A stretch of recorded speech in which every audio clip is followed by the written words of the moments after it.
Hello, people. This is Doom 2016, and I'm going to be showcasing 100% Nightmare. 100% meaning I have to do everything, get all the combat points, get all the collectibles, etc., etc. Everything progressed to 100%. Nightmare being the highest difficulty. Now, normally we run Ultra Nightmare, which is the same category, except with the one stipulation that it's permadeath.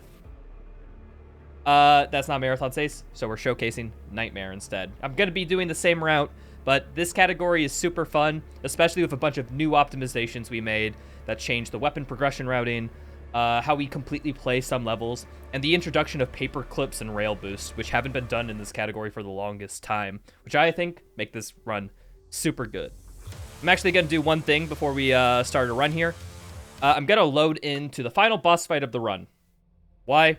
Well, this final boss fight has a property that once you trigger it per, game boot, it unlocks all the other cutscenes frame rate, allowing you basically to gain a little bit control a bit easier.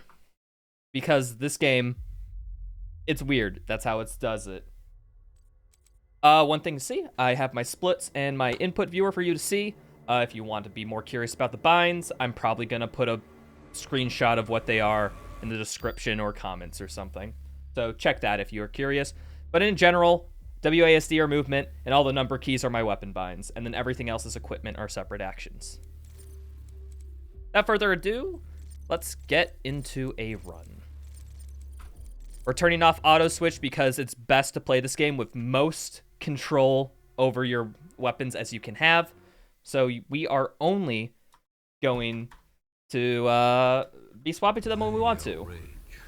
Brutal, without mercy. But you will King Novik, of course, hyping us up before the run. Until it is done. Hold on one second. One small thing, people. Before I get into the run, I realized something, and I'm gonna be a little bit of an idiot. I forgot to do one thing with my webcam because I hardly stream with cam. I forgot to turn my focus down so that I'm actually, you can see me and I'm not a messy blur. There we are, people. Now I'm in detail. So now we take control of Doom Guy, and the timer begins in as soon as we grab this pistol. I'll give a countdown. 3, 2, 1, go. Now we line up some quick headshots on the zombies. And bam. Now, this is the introduction. We're getting a lot of plot and reasons here. But, basically, we're the Dooms guy. We're here to kill things. That's the story. These people are trying to keep us contained, but no, we broke out because it's our duty to kill demons. No music? There's game music. I have game music turned on for this. I'm not playing any other music because, well, as I said, this is supposed to be gameplay, so nothing external outside of the game, ideally. Now, who doesn't love 4 minutes of cutscenes at the beginning of a run? One of the perks of playing Ultra Nightmare is that this intro section is completely skipped, so it's a 4-minute time save.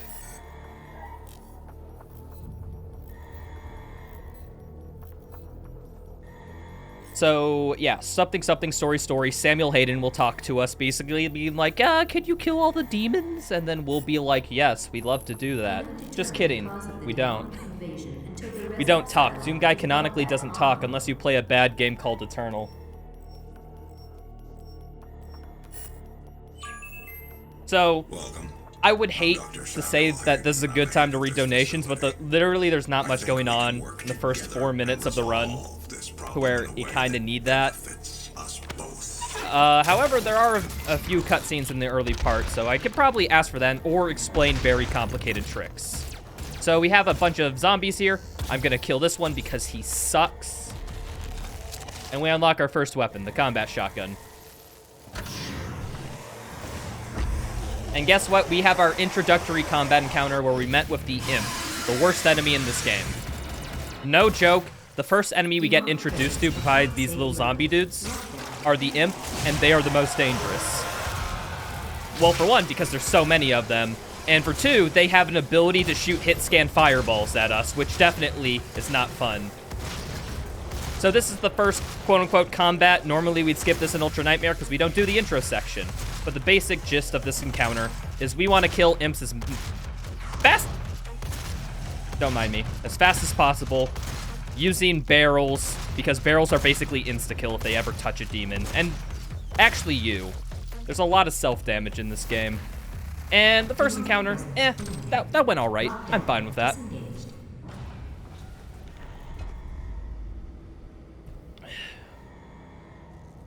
And in case you're wondering this level was over, no, it's not over yet. We're still up to something here. Cannot be allowed to leave this place. And you know we're up to something because we have to take an elevator to it. I'm willing to take full responsibility for the horrible events. And I just want you to enjoy this cutscene because I found it hilarious the first time I watched it. I watched this game, played it. Played the game, that's the term. Everything has clearly gotten out of hand now. Papa. But it was worth the risk, I assure you. So Doom Guy's a lot like us, where we don't care about the story, and we just want to kill things.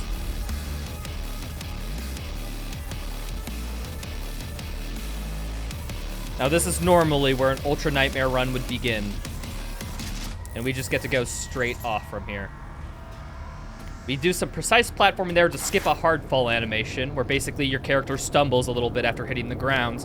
And here's a very RNG-filled encounter, and I hope I do very well in it. And just kidding, we don't do this encounter with a trick called the rail boost. I'll explain exactly what that is in a little bit, but for now, suffice it to say, a good explanation is we jump on a bit of rail collision and we go flying. Okay, we pick up our handy first equipment, the grenade, which we will be using so much. Spoilers, we won't. Grenades are basically just, how'd I put it? You have to stop shooting to use equipment in this game, which means it's unoptimal to use them in most scenarios because you'd be stopping your DPS to use a grenade. So I'm just basically going through all this level quickly enough, grabbing all the collectibles, because this is 100%, we gotta grab all of them, I can't just go to the end. And here's our first little secret level. There's all these levers, which have such a super long animation, because they're super rusty, that even the Doom Guy himself has trouble getting them open. And we don't actually have to do the secret levels, all we have to do is get that little secret unlocked thing, and then we can leave. Because the game only tracks for the secret unlocked. It doesn't track anything else in those levels. Grabbing a codex here. One small thing you'll see me do is this thing called bunny hopping. That as soon as when I hit the ground, I'll try to jump as soon as possible. Basically allowing myself to keep some speed if I land on a slanted surface, but not much more other than that. Remember how I said the game only checks for secret unlocked? Same thing with that doll. That doll is usually a secret that you pick up, but you're not required to pick it up. You only have to do the secret. Oh, and I'm skipping this encounter, by the way. And you can, which leads to the first level, only having to have the first, like, combat actually having to be done. And with that, it's a quick and simple UAC, more like UA easy.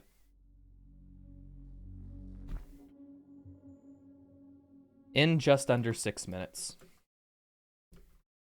And now we're going to be introduced to the best character in this game with this small little intro section.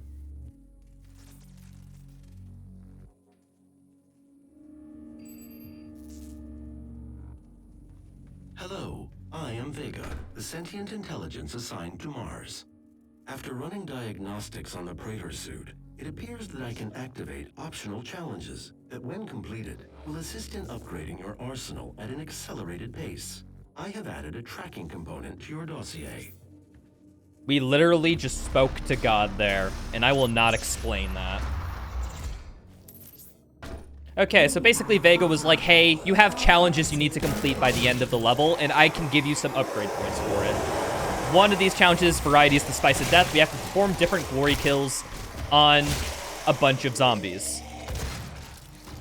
So that's what I'm doing there. I have to get 5 different glory kills on them. I got 4, And the reason why I get 4 and not 5 immediately is because we have to wait a little bit in the next section for a hatch to open up.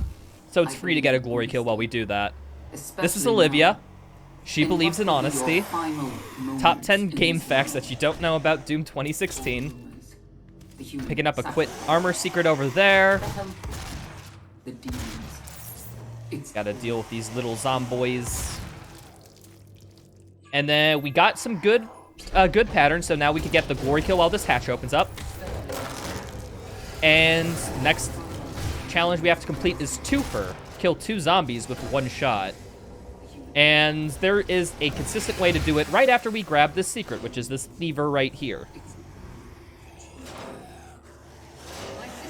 We're making sure not to kill everything, but to kill just enough enemies here, because there's this mechanic in this game called spawn cap, which basically is like, this game can only spawn in X amount of entities at a time. If it tries to spawn in any more, it physically can't.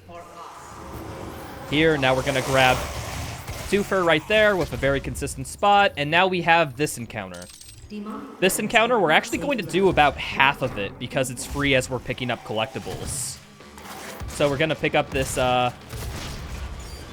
okay, well, these guys just really don't like me. And now I'm going to skip the rest of the encounter with a strat called a rail boost again.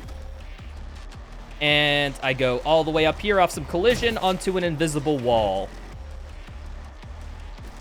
And now that encounter's just completely skipped. And after falling through the ceiling, we get to pick up a key card. Fun fact, because there's supposed to be a zombie right behind that key card, but because we're at spawn cap, it doesn't show up, so we just pick up the card. Normally it's supposed to be a little jump scare. All right, and now we're just going to do the rest of the level. Now that we got that yellow key card, we can go down here and grab this other secret. That's just beneath this hatch. Very scary hallway because you're super cramped and it's slow to kill things. And also we want to keep spawn cap, you know, up. So we're just gonna move past everything, and pick up our friend the plasma rifle, which will be one of our main sources of damage in the early game. Okay, we're going to skip this core nest with a precise bit of platforming. And that plasma rifle we just got, we're gonna pick up Heat Blast for it. Heat Blast is really good. It's probably the best early game attachment. Stun Bomb is probably better casually. However, we want to use Heat Blast immediately for its damage potential, while Stun Bomb's the safe option. So we're not playing safe here. We're trying to maximize DPS output. Gonna charge up a little. It's always great to keep a little bit of Heat Blast charged as a safety net. And now we grab the chainsaw. The chainsaw is a pretty cool mechanic in this, to where if we chainsaw a demon, we'll basically get a bunch of ammo back, because everyone knows that a demon's blood is ammo. We're actually grabbing this health station not because I'm bad, but because if you're required to use a health station to pick up a health station codex. So we use that one because we're waiting for a door to open. And now, since we're at spawn cap, all these enemies in this encounter don't spawn in. We're gonna pick up a berserk power-up. These are like little boosts. This basically allows us to instantly kill demons with a quick melee kill. But we're just gonna use it to go super fast. And if I did this fast enough, we should be able to see a special little treat.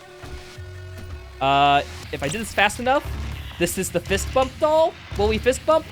No, we didn't. I was not fast enough. Gonna do another rail boost here. And we're on top of another invisible wall, and we're basically going to skip aligning the satellite, because we have to watch a cutscene to align the satellite and do this whole little movement section. But nah, we're just gonna go out of bounds and skip that to a later section of the level.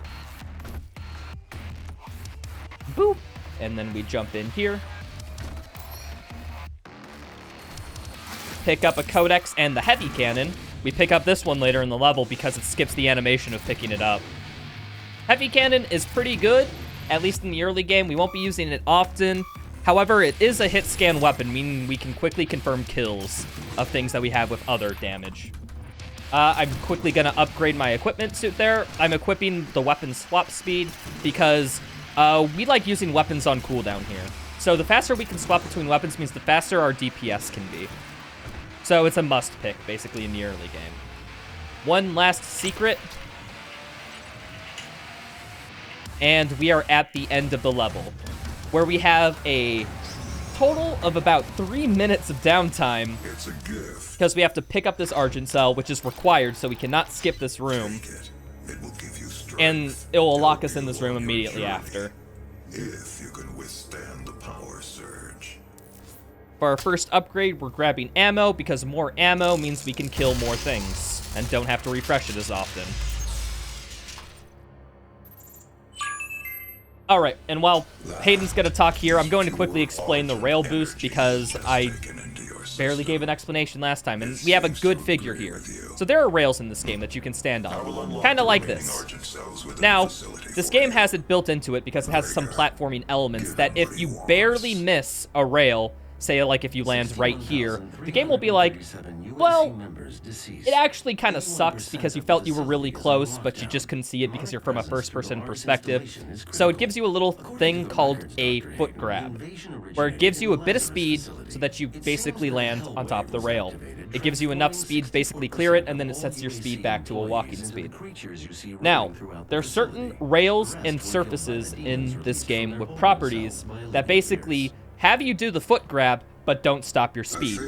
These are the surfaces we rail boost off of. It's called rail boosting because it's not named after its founder, Edward Rail Boost. It's called that because we found it off boosting off rails, but it happens with more surfaces. So this speed it gives you is proportional to how far away you are when the foot grab is triggered, and the amount of frames per second you're getting.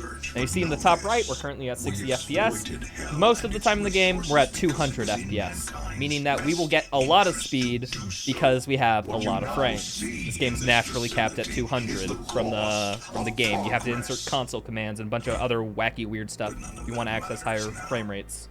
There is an emergency in the foundry. The regulators have been destroyed and the core temperatures are now destabilizing. Vega, God, Vega, whoever you want to call him, the father, Daddy, he said that we have to go to the foundry or else we're all gonna die, so that's our next mission.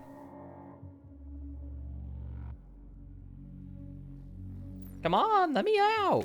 A little bit of platforming, boop boop. And we are done with this level.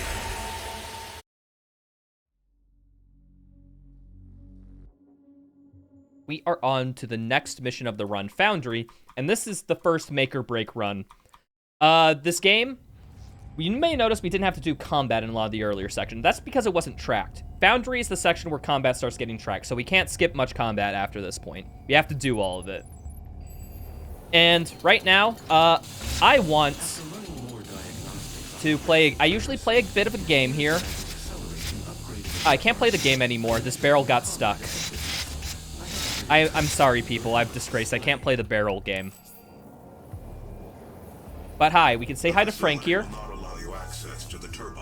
He's the guy who keeps us company while this door opens.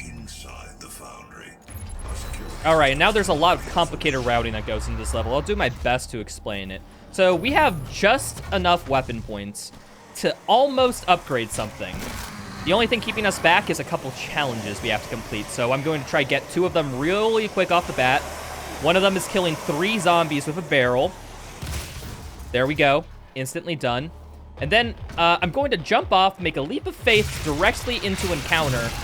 And there's an encounter before we hit the score nest, and an encounter after. We are doing 2 encounters at once by doing this.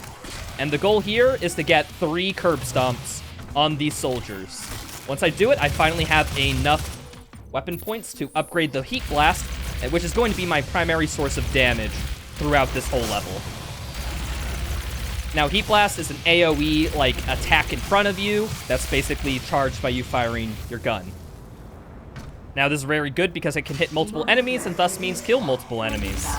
Master Heat Blast, all we gotta do is kill more than two or more things with a Heat Blast 20 times. We are gonna have that done by the end of this level, hopefully.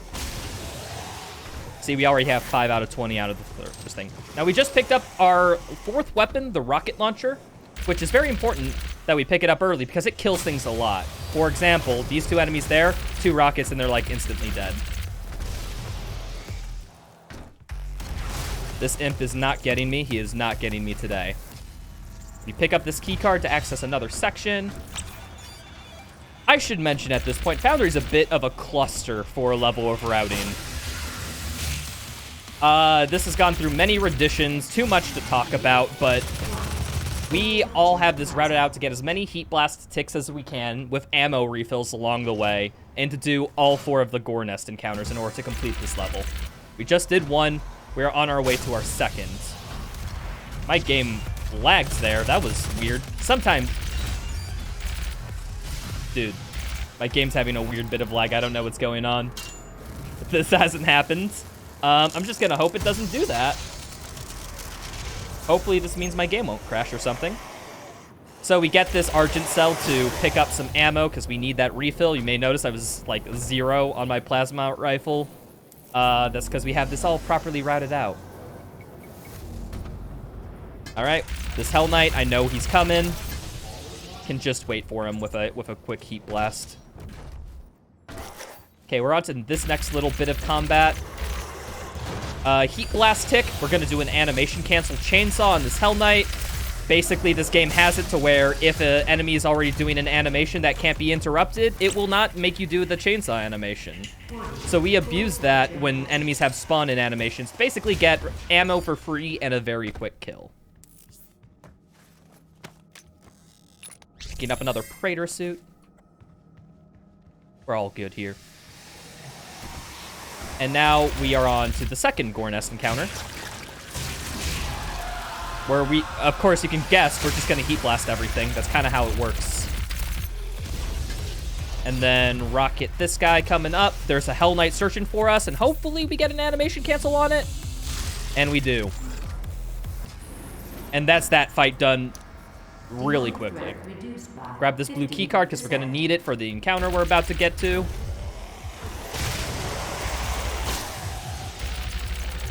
There's this encounter right here. Get a lot of ticks. We have only 2 left to go, which is really good. We'll have it mastered by the end of this level. Boop.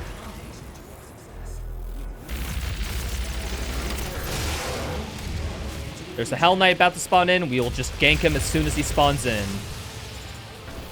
And now, there are 2 Hell Knights searching after us. We want to kill these things really quick, because we will not have enough combat rating to get 100% if we do not kill these Hell Knights. I'm going to shoot across the map to kind of lure a Hell Knight over here. It will be trying to chase us down while we do this encounter over here.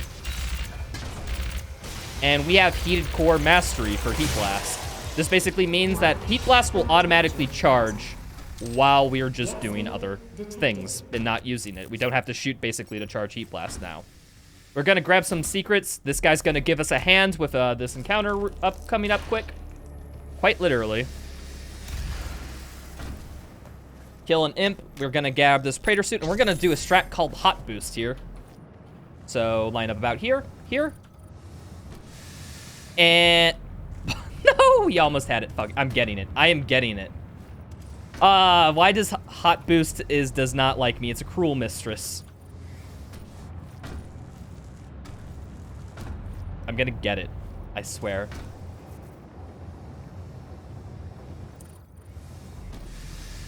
There we are. And now we skip all that platforming, which is actually now time loss because I did that 3 times. But we're fine. Now we are on the final Gore Nest encounter, where you will see the power of the rocket launcher to instantly kill things. We just know all the spawns that are going to happen. We send a rocket right when they're spawning in. And these guys never really stood a chance. And we are already walking out the door as the last guy dies. Now the second Hell Knight should be here. There he is. We love it when people cooperate. And now we can progress to the final encounter now that all the Gore Nest and the Foundry are taken care of. Warning, core temperature reaching critical levels. Alright, now we are going to do this encounter, which is a lot of optimized combat. All these spawns are 100% consistent. And since we know where they're coming, we can actually just get them during the spawn-in animation. And get an animation cancel. Free ammo, baby.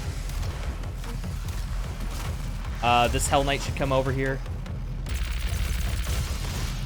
And then, oh, I thought he died. I guess he didn't die.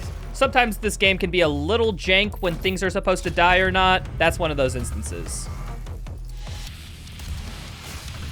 Okay, this is the second and final wave.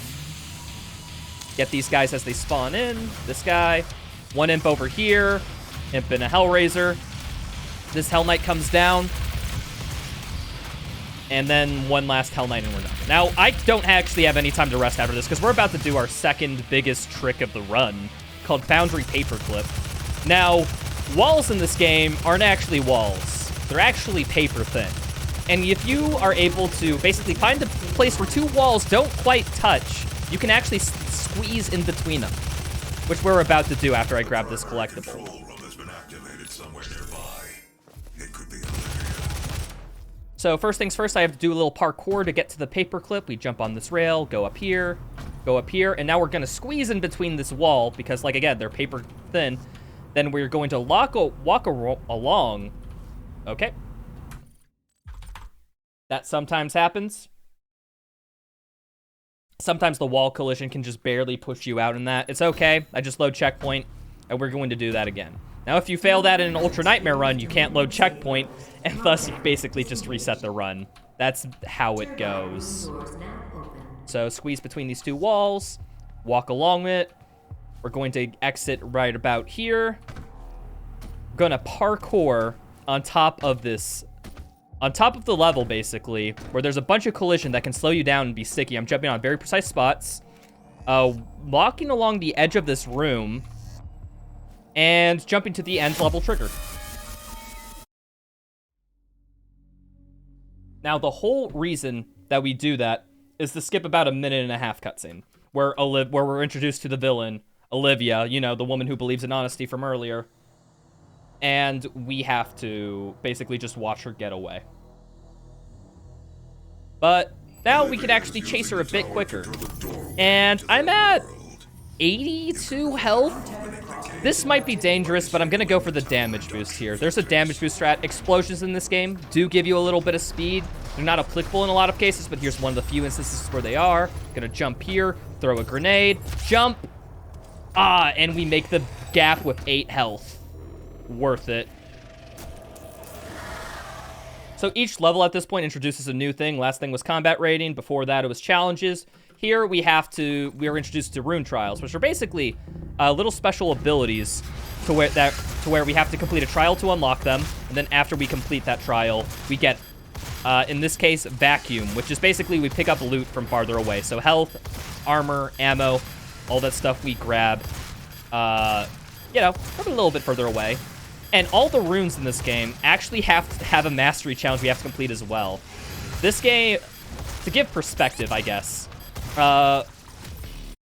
this game has 8 different weapons, all with 2 separate mods, a total of 12, 10 runes, something like that. I forget. I don't remember the number. And challenges in every level and combat rating, and we have to do all that. This game is basically a bunch of optimization for managing mastery challenges, because we have to master, like, sometimes up to 5 different items, runes, weapons, etc. per level. It gets a little bit insane. You have to do a little bit of routing on the fly. If you make a mistake, it's very nice. Now, I'm on 10 health here, but I'm also on 10 health and a dream, and the dream's the important part. So we're going to just kill these guys, and because we have vacuum, we pick up a little bit of health instantly. We upgraded remote det for our rocket launcher. Remote det is really important because it is super good. Basically, to upgrade remote det, we have to kill 3 things at once with 1 remote det usage. One of the challenges for this level is to be knighted, where we have to do a glory kill from above on the Hell Knights. We have to do it from a little bit of high ground.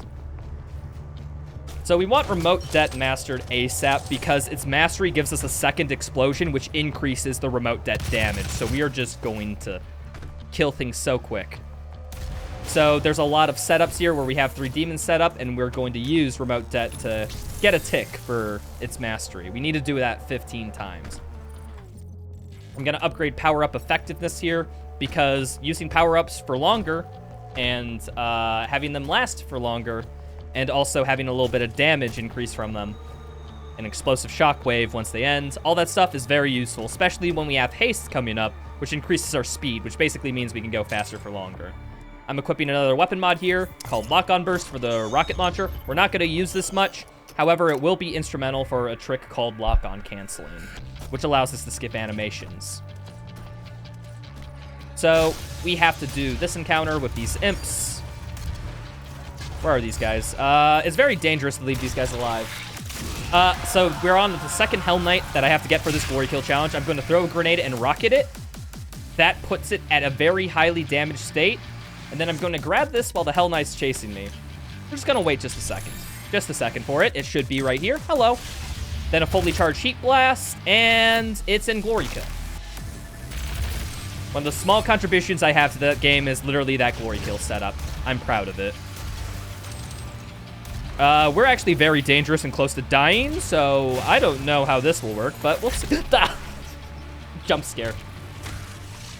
I did not hear that dude behind me whatsoever. No, wait. We seriously get a checkpoint all the way back here? That's kind of rough. That's a very rough checkpoint. Oh, well. That's one of the bad deaths you can have in this marathon that you just kind of have to accept that can happen. Argent Facility is like that. Some people say that Foundry is the reset point. I argue Facility is. So it's okay. We don't have to grab all the collectibles because, you know, we already got them and they get conserved through load checkpoint. But we are going to have to grab a little bit of ammo and go back to that encounter. Okay.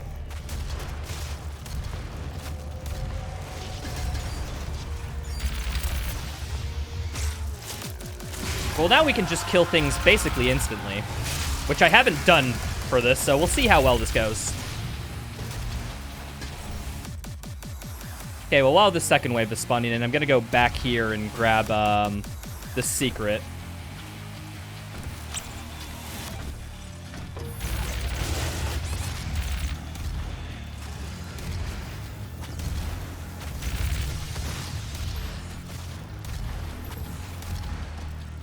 I can't believe I had that Hell Knight jump scare me like that during a submission thing. That's kind of funny. It stays in. It stays in because I'm laughing about that. Hopefully get a remote det tick here. We do. Awesome. And we are done with this imp encounter. Huh. Now we get this Argent Cell. We get to upgrade our health, armor, or ammo. Of course, we're still going to upgrade ammo because we want to kill as many things as possible. All right, moving on. We are going to do our second rune trial. Now, you may notice that I have been skipping a few things if you played this game casually. You have to destroy 3 filters, canonically, in order to open the way up to Argent Tower. We don't have to destroy them with this route, because, believe it or not, destroying the filters triggers a small cutscene, and those cutscenes are slow. So what we are going to do is skip all of them with an end-of-the-level trick called a rail boost. And I'll get more to that later. But for now, we are aim training here. This is Kovacs Aim Trainer in Doom 2016. Which is the best aim trainer because, believe it or not, that little circle with the pistol, the little, like, you know, center crosshair, everywhere in that crosshair has a random chance of you firing a bullet there. There is a little RNG to the pistol spread, which kind of doesn't make it the best. So that's kind of a very annoying rune trial for that setting.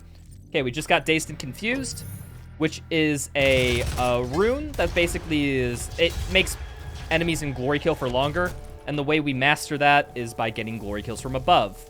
Now, we want to master that pretty quickly because this is just the best time in the route to do it. So what we're going to do is try to, whenever we get to see a demon in Glory Kill in this whole part of the level, just go for a Glory Kill for above on it. I feel like I've done this encounter before.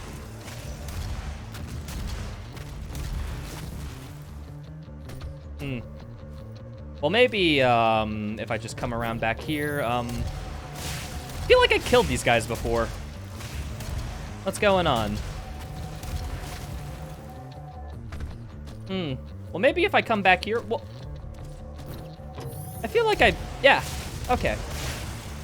So, for those who don't like my sense of humor, we just triggered that encounter basically 4 separate times in order to get a little bit additional combat rating. Because you get combat rating for each time you kill a thing in the level.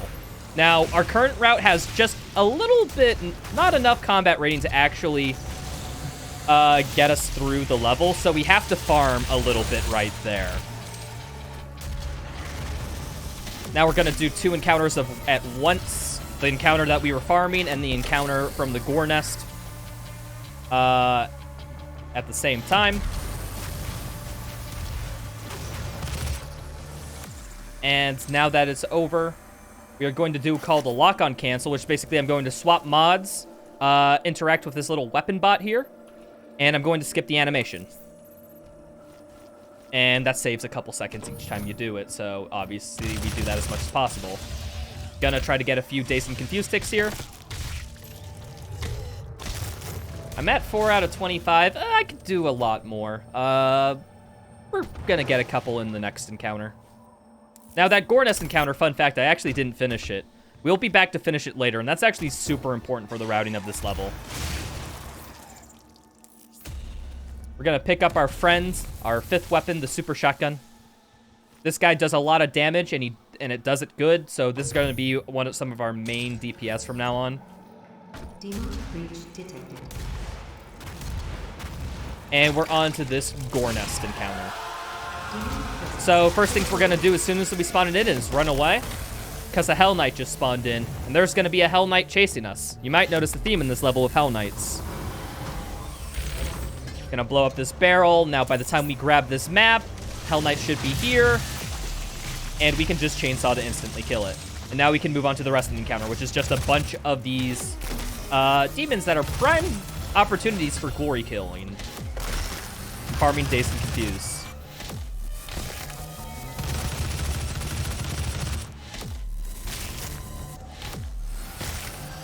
Oop. That guy kind of flung.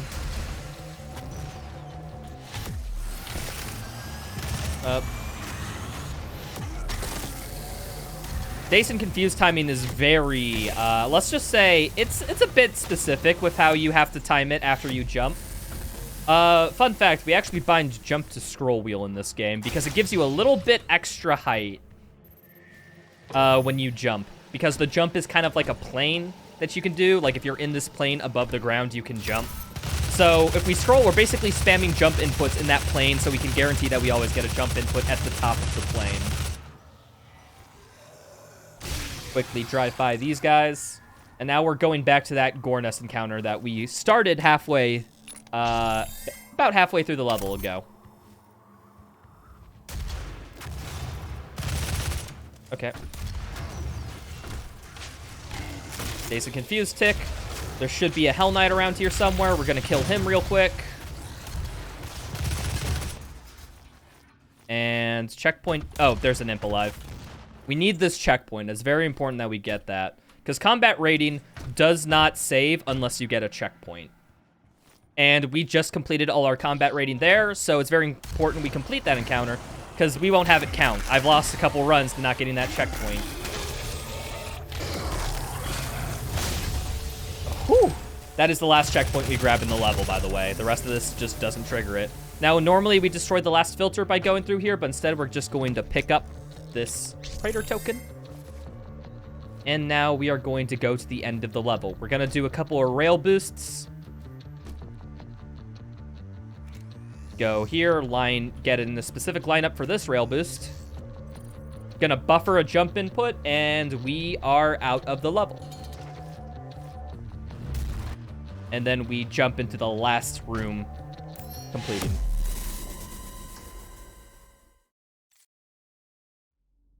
All right, with some difficulties that was done, but we completed it, and that's the important part.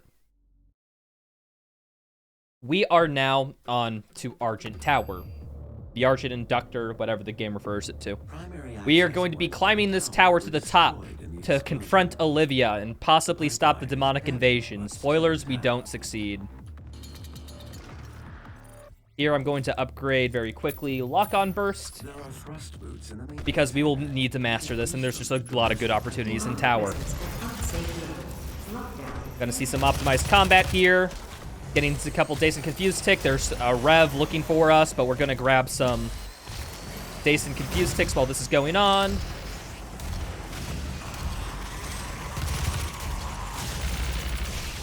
And is there another Rev? Nope. That encounter is actually a little bit more scary than I lead on. It's a lot of RNG where the second Rev comes up, and you just kind of got to be prepared for it. Okay, we just unlocked the Moon Boots, aka the double jump button, so we're going to be double jumping everywhere. People in Eternal are so spoiled. They get double jump right off the bat. We have to play the game for about 30 minutes before we get ours. This challenge is for ammo boost. We basically have to kill these zombies as fast as possible with the SSG. However, our goal is basically to try to kill as many with one shot as we can. Try to line up a lot of collaterals. Huh? That was very confusing. I didn't get, like, any spawns on the way to the second group of zombies, which is exceedingly rare. So rare that that's never happened to me before. I've never once failed this challenge, like, ever, I think. Normally, you see how there's kind of a zombie on the staircase? That's typically what happens. I've never seen to where there was 0 spawns over here. I guess that just happens. In case you're wondering, if you're doing Ultra Nightmare, you are allowed to die/fail these rune trials.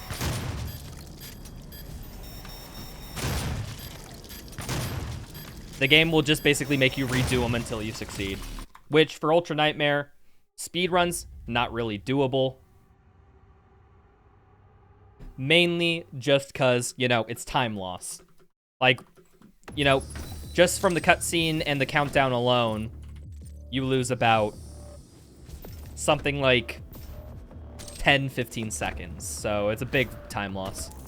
Now you may notice, I equipped all 3 of my runes, but I don't have 3 rune slots. Shoutouts to Bite Me for finding Bite and Switch, which is basically a mechanic in this game that says, hey, you can equip over locked rune slots. If you select a rune slot that you do have unlocked, the game gets confused and it thinks that you have the locked rune slot unlocked and allows you to equip the runes. I'm burning ammo here, and everyone in my Twitch chat, if there's ever a new person, they're always like, why are you shooting here? The mastery for ammo boost is that we need to pick up ammo, and you can't pick up ammo if you're filled with ammo. So we have to get rid of basically all of our ammo all the time in the next couple of levels to try to master this ammo boost as soon as we can, because it's a very valuable rune once we have it mastered. 1 tick for Dazed and Confused. That's actually pretty good. Would you not? Thank you. And now we have Dazed and Confused mastered, meaning we get maximum stagger time on these enemies. We won't be using Dazed and Confused for long, because we will, of course, have better runes to equip after a little bit. Gonna do another lock-on cancel here, pick up micro missiles. Micro missiles are basically missiles for our little assault rifle here, and each missile wastes, you know, more ammo than a regular shot, so it's very good for farming ammo boost because we can waste a lot of ammo quickly.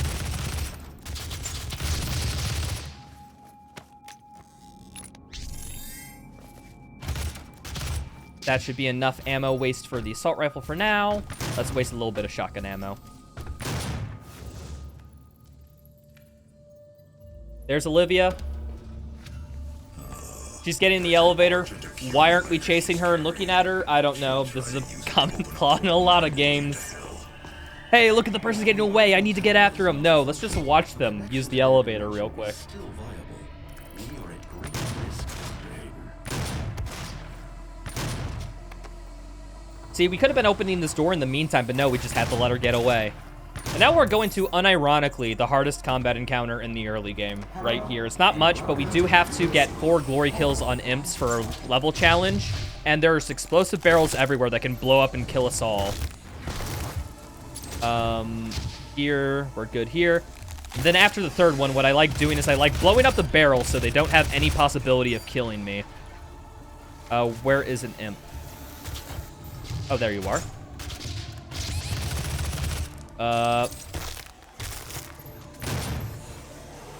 Now there's a summoner that spawns in.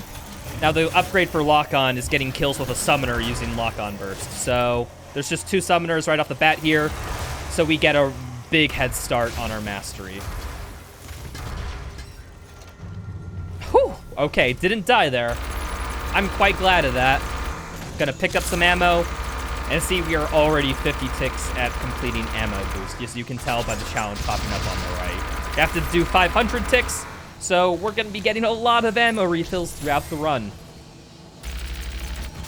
The optimal way to burn ammo is using plasma rifle and then burning some micro missile shots. I'm going to do a precise jump here and to skip some platforming. Now I'm going to do a precise jump to skip some platforming. Again, you don't have to pick up dolls. All you have to do is trigger the secret of the doll, and that's good enough as far as the game's concerned. All right, now we just had the hardest combat encounter of the run. Now we have the second hardest combat encounter of the run, and we don't even do this combat. We're going to skip this with a trick called banana skip, and it's called that because we jump on a banana-like structure. Here's the Mancubus. Bye, Mancubus. Gonna deal with his brother Mancubus, and then we're gonna do banana skip here, where we're gonna jump on this platform, jump past an invisible wall, onto this banana, and onto this elevator, where we're at a pretty good cycle, actually. Now, there's a Mancubus on the other side that we're gonna try to kill while we're riding the elevator. And we're killing these Mancubis because they grant a lot of combat rating. So we optimize our time basically by killing nothing but the Mancubi. And we're skipping this combat encounter because this level actually has a lot of combat rating, and we don't need all of it. So we can cut that encounter early. All right. Picking up a little secret here and a totally not scary jump.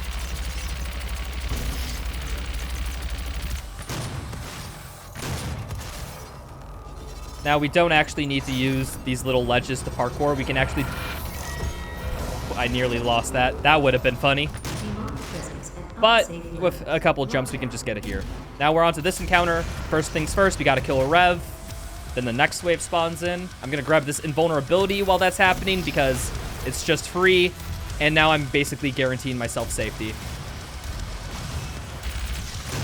And then I'm just killing everything else that comes here. Not worrying, of course, about self-damage because I'm invincible. I feel like Superman and whatnot. Think that's everything dead? No, I hear an enemy over here. Enemy? There's like one fodder. What the heck, dude? Hello? Of course, one imp on the other side of the arena. Thankfully, there's not many encounters that have a fodder that just kind of runs around at the end randomly. That's one of the few. So, a very small time loss. But, you know, it's very rare. So now we got all our ammo upgrades. Now we're going to be upgrading health because it is just, how do we say it, super useful to have a lot more health for taking things. Gonna try to make this cycle right here. We just triggered the elevator basically to the next section of the level. And I just barely make it. Now I'm gonna waste all my ammo because we have an ammo refill coming up. And I wanted to make sure to get all that ammo refill so that I can master ammo boost. Gonna pull this level for a secret level. We're actually not gonna grab the secret level right now. We're actually gonna grab it at the end for a particular reason, which you'll see why. I gotta wait for this moving platform to stop, unfortunately. You do not want to interact with moving platforms all that much in this game because you will die. Which kind of sucks. It's a bit janky because I have lost several runs to be basically barely touching a moving platform and the game killing me instantly. Now hopefully I can make this. Ooh, barely making the cycle all the way up to this rune trial using that momentum from the little moving platform. Alright, we're on to this rune trial equipment fiend. What we gotta do is just blow up things and when they come close to the barrel. Basically, the general strategy here is just to stand on one side of the arena and let the zombies come to you. Really not that complicated. Whew.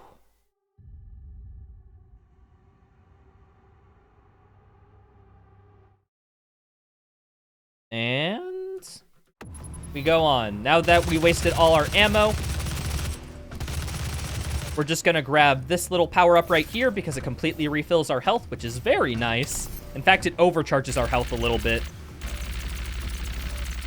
And I'm gonna keep a little plasma rifle ammo for the next weapon we're about to get, which really, I think, adds a lot to this game, the Gauss Cannon. The Gauss Cannon is a weapon that's so powerful that when you fire it, it literally pushes you backwards, like, because it has that much recoil. So we are gonna use this to basically gain a bunch of speed by just turning 180 degrees, making our backward speed forward speed. Then if we bunny hop, if we jump as soon as we hit the ground, we're basically able to conserve all that speed that we just have. You only can conserve your speed on a bunny hop if you hit the jump on basically near the first frame that you hit the ground. And if you haven't double jumped, because double jumping in this game will actually give you a lot of air drag and ruin your speed. All right, now this is not the end of the run. It's only the beginning. This is the final combat encounter, and we gotta get 2 combat rating ticks and grab a secret level during it, because we're on a timer as soon as this encounter starts. Which is a little bit, you know, nerve-wracking during an Ultra Nightmare, because if you mess this up, you just don't get enough combat rating and you scuff your run. So first things first, grab the quad damage. We are looking for the revs, because revs give a lot more combat rating than regular fodder demon. Now we're gonna wait a sec. Mancubi should spawn in. We need to look for the max spawns. I hear one over here.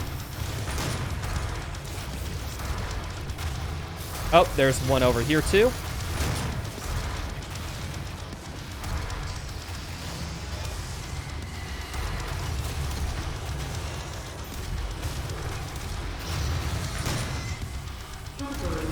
Okay.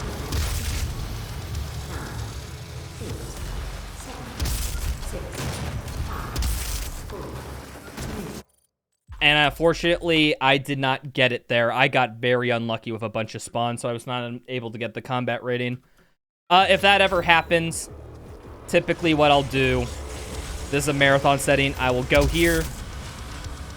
Worst case scenario, grab the secret level on the way down. Since we have invulnerability, we don't die to fall damage or that big laser. I'm just going to load checkpoint. And now I'm going to do this combat encounter with plenty of time now. So that'll basically make sure to, for sure, have enough combat rating. That is very unfortunate. If that ever happens in an Ultra Nightmare run, you basically just throw your hands up, being like, yep, that's the end of the run. Done.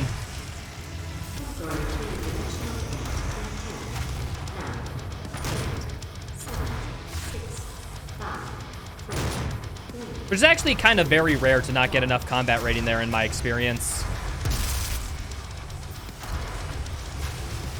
So I must have just gotten very unlucky spawns. Oh, which reminds me, I forgot to upgrade environmental resistance because you take a lot of self-damage in this game, and now we're basically immune to self-damage, or take very little damage from it. See, like, if I would have had the amount of combat rating I've had now, I would have been able to grab the secret level after this. But now that I don't, we just gotta wait for the level to end. And there we are.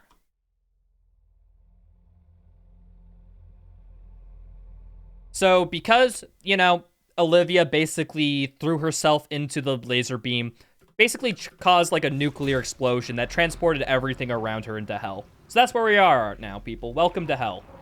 This is Cadinger, the first, I want to say, quote-unquote, real level in the run where you have, like, all of your kit. We are going to upgrade the super shotgun here because we want to start working on the mastery. The mastery gives us 2 shots instead of 1 per clip of the super shotgun, which is super useful. And we master that by getting multi-kills with the super shotgun. Once we get 30 of them, we get it unlocked. So we want to work on that for basically all of this level and next level. So I just triggered a little bit of platforms. We're going to use that for a sequence break later. And one of the level challenges here is to get glory kills, specifically left side on these Hellraisers. So there's one, and we will be getting one more in a second here. Okay, we're going to drop into this combat encounter, kill all the imps. 1, 2, 3, 4. Kill the Mancubus. Send a rocket down here. Get a left side glory kill on this dude. Hi, Hell Knight, who chases me after. And now more imps will spawn in. And after I've killed all those imps, I'm just going to leave. This encounter is a bit too scary. You know, I'm a bit too young to die. I'm just out of here.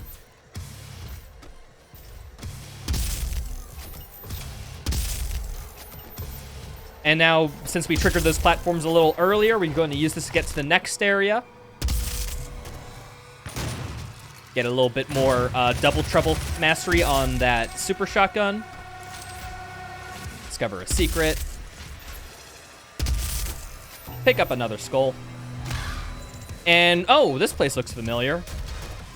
We're actually back at the previous combat encounter.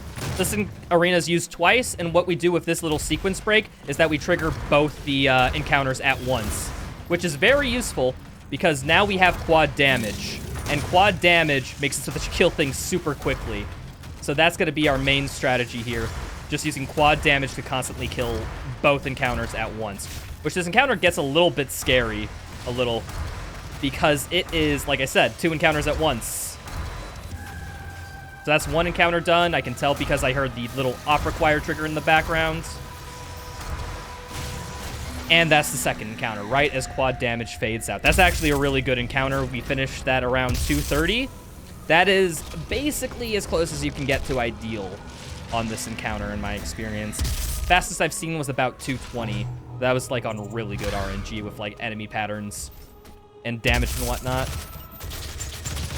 So we're gonna plug in some skulls into some walls, you know, as you do.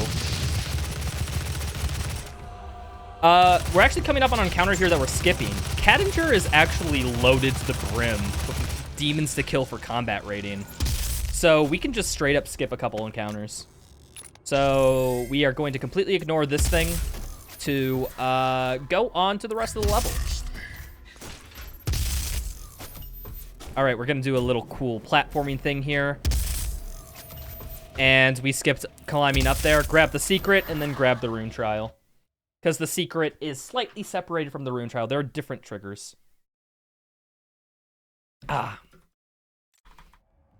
Rune trial for savagery. Basically, we kill things to move, and we got to get to the ends.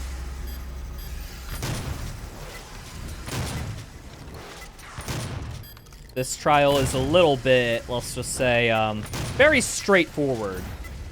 You know, they really pushed this trial in one direction. They really stayed in their lane with these. Okay, I'm done. And so we're redone with the rune trial.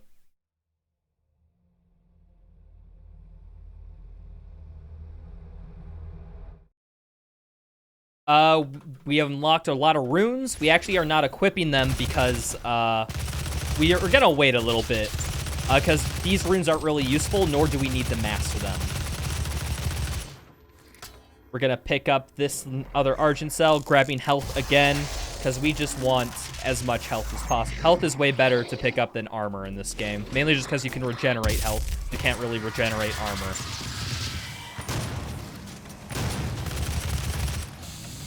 Mancubus comes around this corner. Hi, Mancubus. Bye, Mancubus. Another Manc. Was another Manc. Hell Knight. Yeah. Hasta la vista. There was a minigun there, which is like you unlock that weapon earlier than you would normally get it. However, the minigun is not really viable for speedruns, so we just trigger the secret and we'll pick it up later when it's more free, because there's a long animation for picking that up. All right, we're gonna get a cool little double trouble tick. One more sleep the leg. Skip a little bit of parkour. Bam, Praetor token.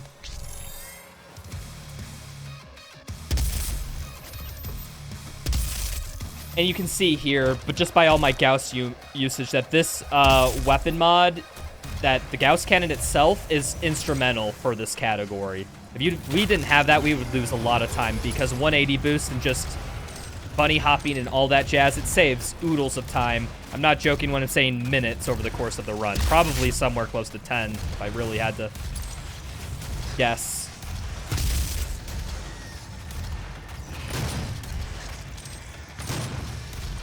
Okay.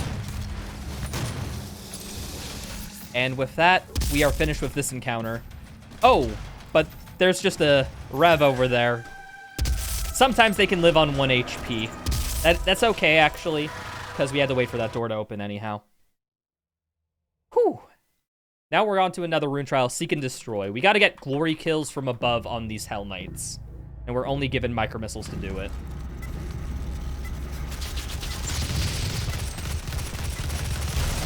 So basically what we do is we spam micro missiles, get headshots with them, and then we quickly cancel our primary fire with melees in order to do optimal DPS on them. And we do that 3 times, and that's the rune trial.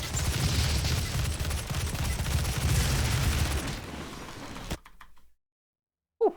It's actually a very fun rune trial. I like that. It's just, it feels so clean when you get it right.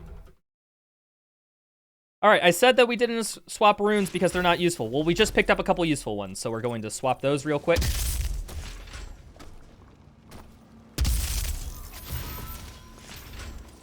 And move on to basically wasting a bunch of ammo because we have haste. We fire so fast that we can just waste all of our heavy cannon ammo.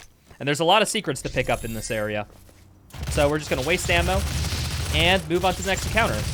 Do a quick little boost and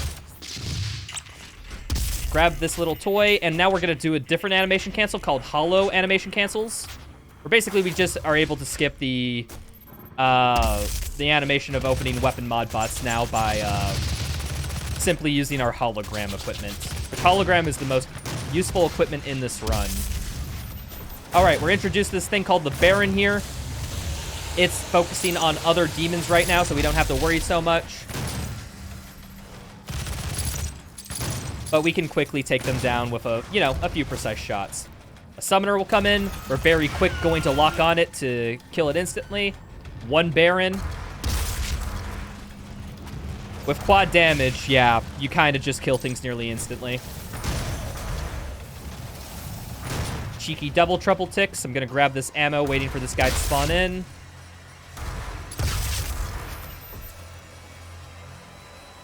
And encounter's over, and we go and grab this lever. Now, very quickly before I move on here, I just want to point out, here's the Skyrim reference.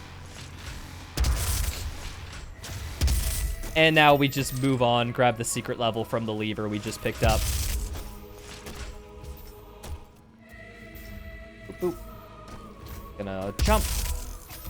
Head on over here.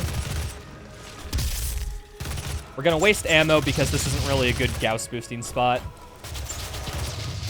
Farm some double trouble ticks here. Hi, skeleton. Yeah, I can't get a double trouble tick here. I'm gonna have to just chainsaw. Now, one small thing that you might see me doing is I'm using siege mode instantly. This is known as instant siege mode, also known as Dreamer King siege mode shot, or Donkey Kong Super Mario Sunshine, DKSMS.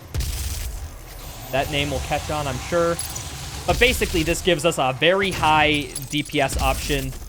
And normally, you'd have to charge siege mode for a long time, which hampers your mobility. But this literally makes it that you need to use siege mode. Like, it's just free to get extra damage in killing things.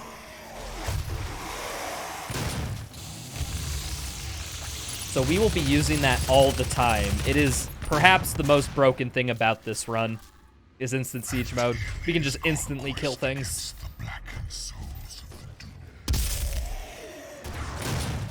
Don't have to worry about these enemies for a second. They're fighting each other. We're going to grab this.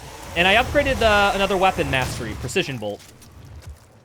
We grabbed Precision Bolt because there's just a lot of free headshots coming up. And individually, these ticks are pretty free because it's just one click to a zombie head or a fodder head and they're instantly dead. Moving on to the last encounter. So we have 4 fodder spawns coming up here. I'm just going to send a rocket, siege mode this guy, 2 Hell Knights. I got a siege mode waiting for them. Going to pick up this quad damage, 2 revs. Now all this fodder has come over here at this point. I'm going to kill all them. The final rev. 2 Mancubi will spawn in. I'll be waiting for them. 2 Barons of Hells. And there is 1 fodder demon left because I heard him.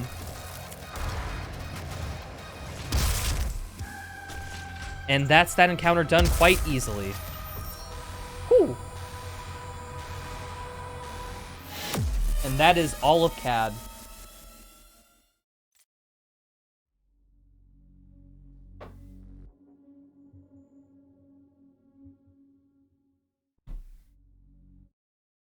Okay, now we're moving on to the last half of the game, basically, after this. We're on to Argent Facility Destroyed. So remember Argent Facility? That totally level that where nothing happens and everything was kind of okay. And I totally didn't die. Well, now we're revisiting it. But now that a hell portal's opened up, this place has gone all kinds to hell, literally. So basically, this is a cool little revisit where we get to see a couple new areas, refight in some old arenas, but with, you know, stronger enemies. First things first, pick up this secret level. You can actually grab that through the fence, which is kind of a cool little thing. And I'm going to pick this up. And we get to see a little bit of cool Gauss movement here. And here's a totally not scary jump. I double jump there, by the way, during long falls, not to basically get a hard fall animation, because hard fall kind of is determined by how fast you are when you hit the ground. Grabbing Codex and some ammo. We're actually going to do a totally not scary jump as well.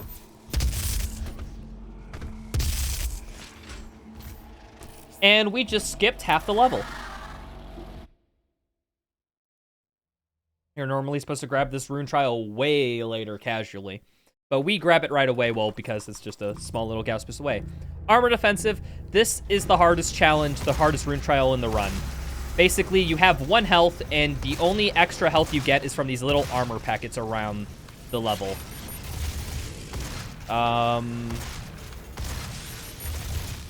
And we have to kill everything here. And obviously, we are very low health, so we want to take extra precautions here. Okay, this Pinky's being mean. That Pinky was very mean. He barely tickled my toe on that last one. And usually, this is what's the biggest, like, cause of time loss in this level, is this trial right here. Because you get tickled in just the wrong way by a Pinky, and, like, that's all it takes. One thing that's kind of a fun fact about these rune trials, that they aren't actually done at the difficulty you select the game at. They're done at, I believe it's ultraviolence for every save file.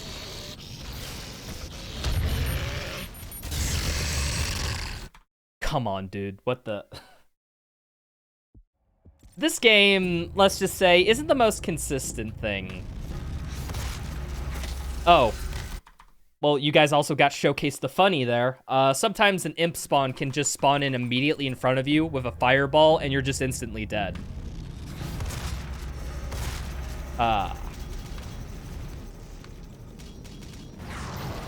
This is what I mean when I say it's the hardest, and it's also probably the most inconsistent rune trial because of all this RNG, really, with enemy spawns and also Pinky jank. Because believe it or not... Oh, how the frick did that Hell Knight live? Okay. But we get through it. excuse that little mental breakdown there, but now we are all good for the rest of this level. Nothing can go nothing can go bad in the rest of it. I can't tell you how many times I'm happy to get a run into the late game only to have it killed by that challenge. It is, let's just say, heartbreaking.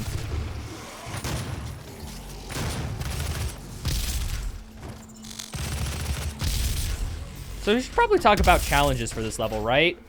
We need to kill a Revenant in the air and get 5 chainsaw kills.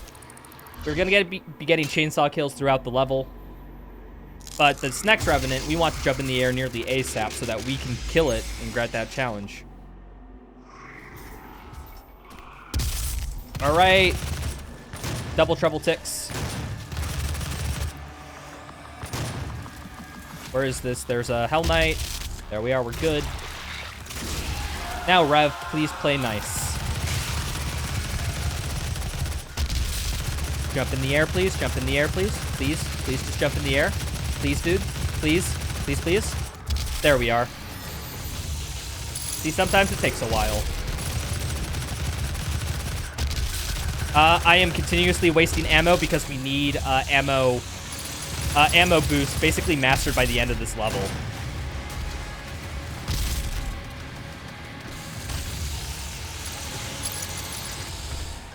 So, you know,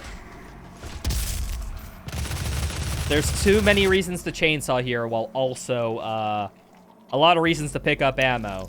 So we want this done because we want ammo boost fully mastered by the time we pick up the BFG, which of course is the big friendly gun. Gonna do a little optimization here where I'm gonna trigger that elevator falling while picking up this collectible. He was mine before you even found him. Okay. Since we were doing this level kind of backwards, since we were kind of at the end, we are now going to trigger this encounter. Okay. Now this is a very weird encounter.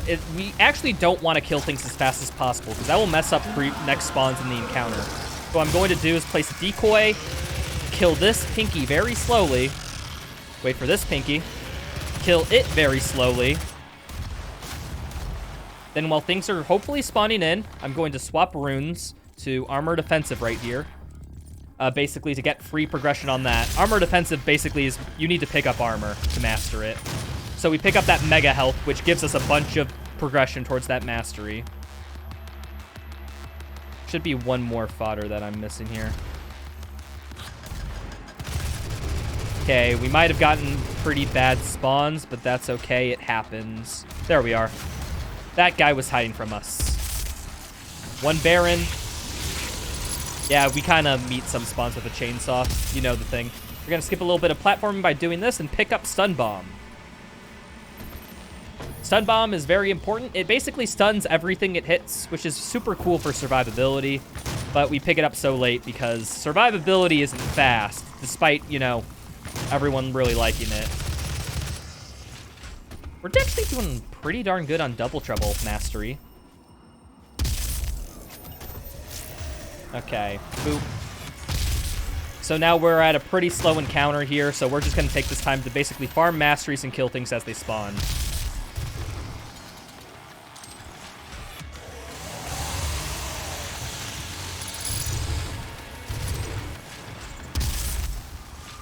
Okay, now we're actually going to go on to an interesting part. First off, I'm triggering an encounter, then immediately backtracking to trigger another encounter because there's a Hell Knight chasing us. That's extra combat rating. I'm actually going to kill these cacos a little bit slowly so that we don't get delayed spawns later. And now there's going to be a summoner that spawns in. This summoner has a very funky property. This summoner will spawn in infinite a number of enemies. It's the only summoner that does it in the game. But we are going to abuse that so hard to basically get some quick and easy combat rating.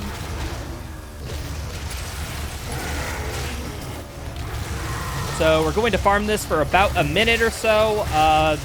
In a marathon, this would be a good time for donations as I'm just sitting here glory killing things. Boop. I'm actually paying a lot of attention here because if I'm ever so slightly off one of these things that spawn in, I could kill the summoner, which then the summoner would then stop summoning, which is really bad. I don't want to do that. that happens. Your run, let's just say it's very difficult. We have enough mastery there, so now I'm going to kill the summoner. Get these revs. Where is this rev?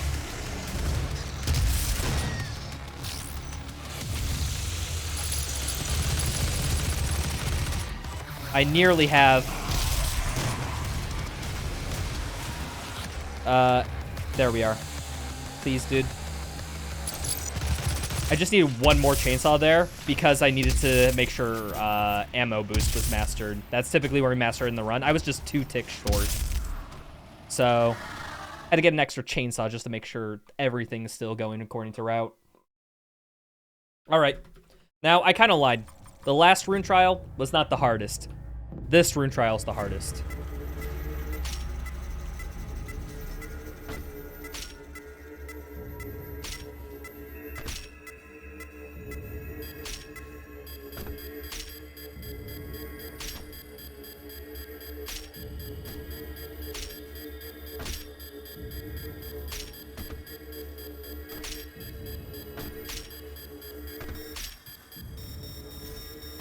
Hardest to stay awake. We just go to the end there, pick up a few collectibles.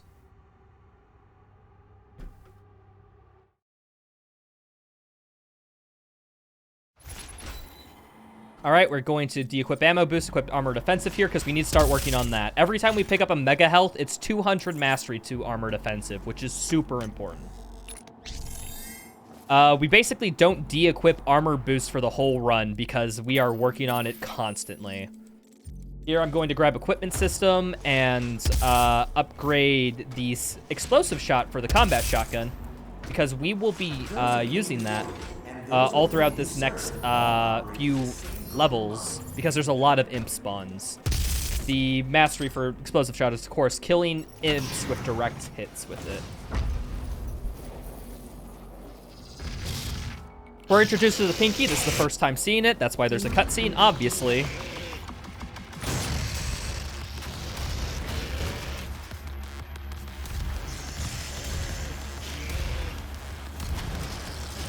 Pinkies are weak from behind, so we just send a remote det after them, hit them in the back, and they basically instantly die. Well, that guy's still alive. That soldier just, you know, really had the gusto to live. You gotta give him respect.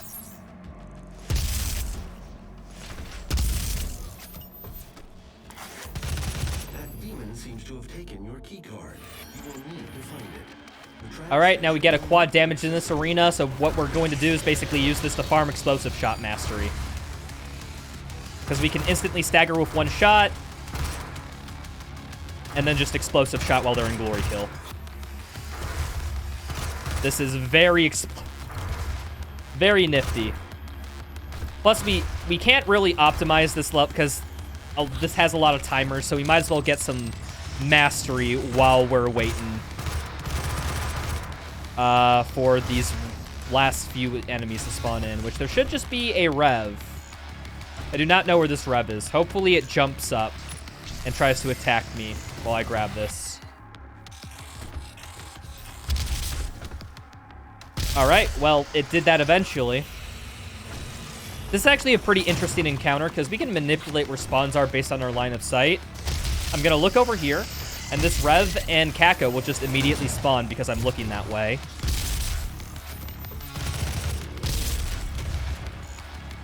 And now we just wait for this door to open. If these imps spawn in, that's just free explosive shot mastery. Okay, come on, dude. Dude. Okay, well, that worked a little bit, I guess. Oh, wait. Imp? Hey, I'll take that. That's a free mastery tick. That imp was very nice. Alright, and now we just have a bunch of fodder here, which is basically where we can finish up a few masteries. So we are going to get double trouble. And hopefully a few ticks on Devastator rounds and explosive shot. And voila. And I'm impressed. that we were that okay with this. Well, actually not okay.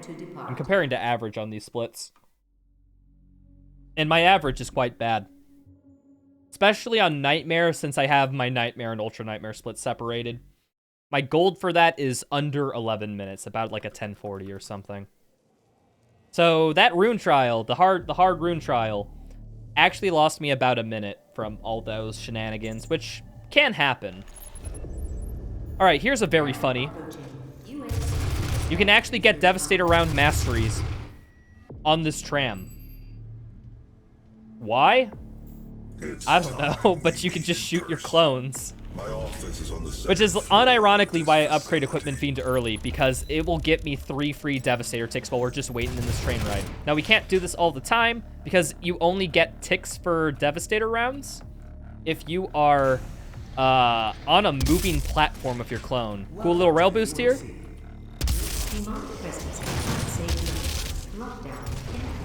Boop, boop. And we have Double Trouble unlocked, which will be really good. Basically, we get 2 SSG shots instead of 1, which, you know, effectively doubles our DPS, you know, when we're using the Super Shotgun, which is really nice.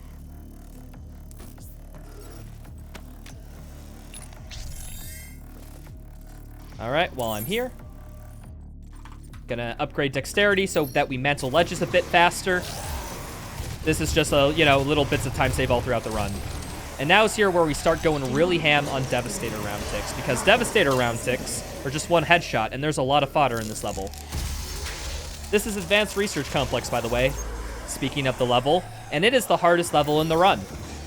There are 2 very big combat encounters that are right at the beginning. Have to get this Glory Kill challenge known as Bottle Opener, where I basically just have to Glory Kill things from behind, and these guys do not make it easy. Hold on, let's get this guy a little bit further. I don't want to Glory Kill him at a particular spot, or else I will soft lock the level, because I will Glory Kill over a trigger. Okay.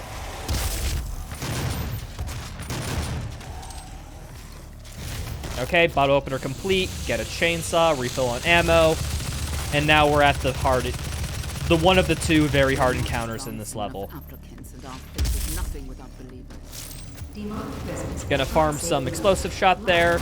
I did a quick little strat there to refresh my explosive shot cooldown known as Jimmy shotting, which is basically if you melee before you do an explosive shot, you will effectively reduce the cooldown of this shotgun so much.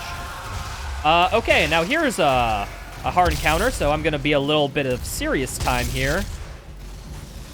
Okay, that's the first hard part of it down.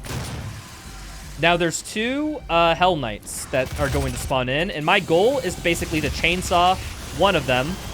This will delay basically the spawn wave so that another Hell Knight will spawn. And what I'm going to do is try to avoid killing things so that I get 2 Hell Knights. And then once I see that a 3rd Hell Knight is spawned in, which I saw over there, I am going to spawn in the Summoner, instantly kill it, and then quickly go down here, grab a little bit of ammo, and now we have Berserk, and we're just going to kill everything with this. Boop. And you may notice I have runes equipped. I didn't really explain them too much, but basically they increase my Glory Kill range and distance, which stack with Berserk. So I can kill everything super fast and from super far away. All right. That was a very good encounter. I'm surprised it went that well. We're actually going to do a paperclip here, because normally we have to meet with Samuel Hayden in order to talk about, you know, how to stop the demons, but instead, I'm going to clip out of bounds so I can skip this meeting, because Doom Guy is socially awkward, and he doesn't have much to say in those types of situations. So I'm going to hit a trigger to basically spawn in the next encounter, and then there's a secret level down here, and I'm going to try to trigger the secret level from out of bounds so I can skip pulling the lever. Just quickly go down here. Perfect. And now we are out of this out of bounds. We need to get back in bounds now, and that isn't the easiest thing to do. So I'm going to do a precise line up here. Look right at this corner. Look right at this corner. Walk forward. Jump. And this guy needs to get a little bit close to me. Just come a little bit closer. Thank you. And now we're back in bounds. we skip a 3-minute cutscene by doing that. So, you know, you kind of have to do that if you're trying to be competitive in world record times for this category.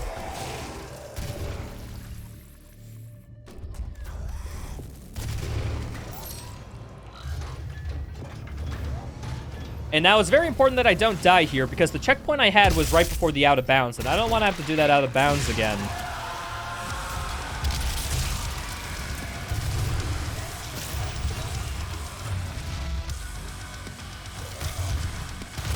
Can you get into glory kill, please? Thank you.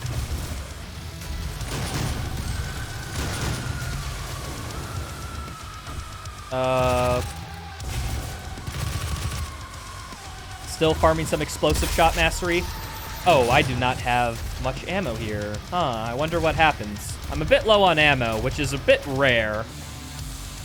But it's okay, I'll get some back from an enemy spawning in. So all this has been going quite well, actually. This is a pretty good arc.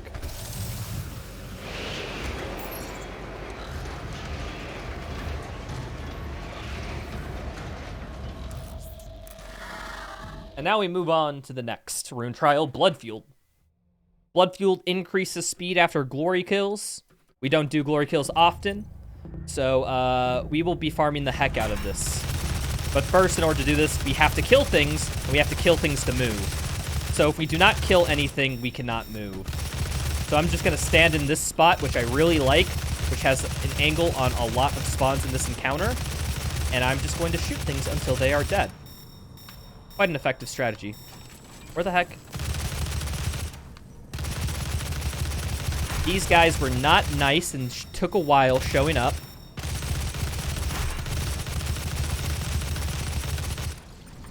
But we get it done.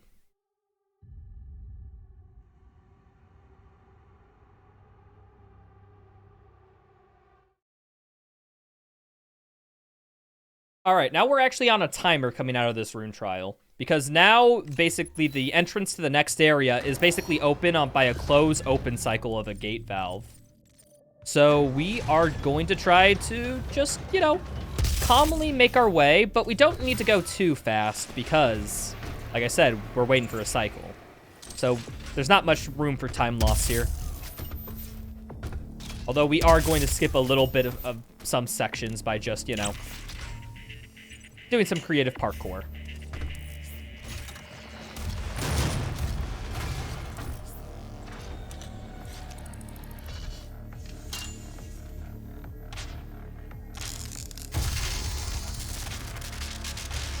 And now here's our first upgrade to armor because we can't upgrade anything else. Gonna wait a little bit for this door and we are out of here. Now, upgrading armor is actually very important in these last few stages. Because when you ever get an upgrade for something, it will completely refill that resource. Like, it will completely refill ammo if we upgrade ammo, completely refill health if we get health, armor if armor, etc., etc. And there is a rune coming up that is super powerful, because if we have near full armor, it will give us unlimited ammo. And that is obviously, if we can, you know, not have to refill ammo, that's super fast. That's coming up next level, but first we still have to get through this one. So after getting a few secrets, getting a little bit of momentum from the fan, we are approaching on the best weapon in the game, known as the BFG, also known as the Big Friendly Gun. So first things first, I'm gonna chainsaw to trigger Blood Fueled, and also a little bit of extra ammo. And we need to kill everything in this little hallway, which is kind of weird. Gonna hit a trigger, and that will cause the game to check that everything's killed in that hallway, and now we can explore and grab all the collectibles before we pick up the BFG. There's a lot of fodder here, so I'm just going to try to get as many free headshots as I can while grabbing all these collectibles. We're gonna pick up a guy's torso, and we're just gonna put it on the side of our belt, as we do. For people wondering how we can carry a whole torso on the side of our belt, I'll ask you, how are we carrying all these weapons? Obviously, we're storing them in the same place. Gonna quickly enter the secret from the other side to grab this toy.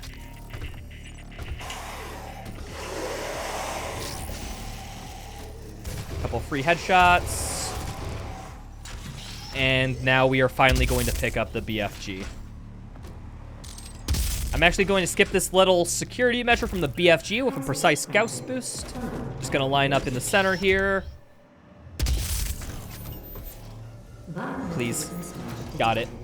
I went so fast that I nearly went back out of the containment, BFG containment area without, you know, without picking it up. All right, now, this is normally the test drive for the BFG, but we are actually going to get the rest of our Devastator ticks here. And there we are. I'm actually going to equip Heat Blast here for a particular reason. And I'll explain more after we get this rune trial done.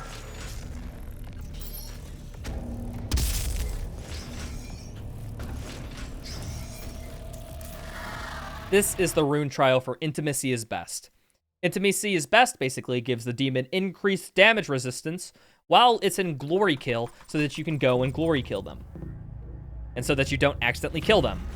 Now you may notice we haven't been doing many glory kills in this run because glory killing is slower than just shooting the, you know, the enemy. So this is actually a pretty bad rune for the speed run.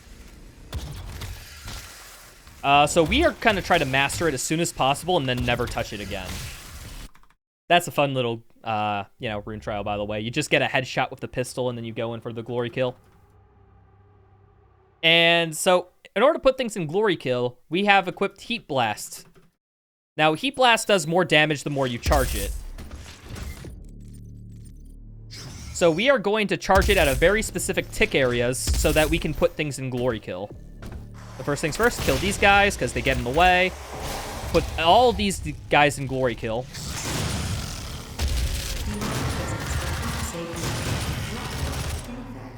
Kill these guys. More glory kill.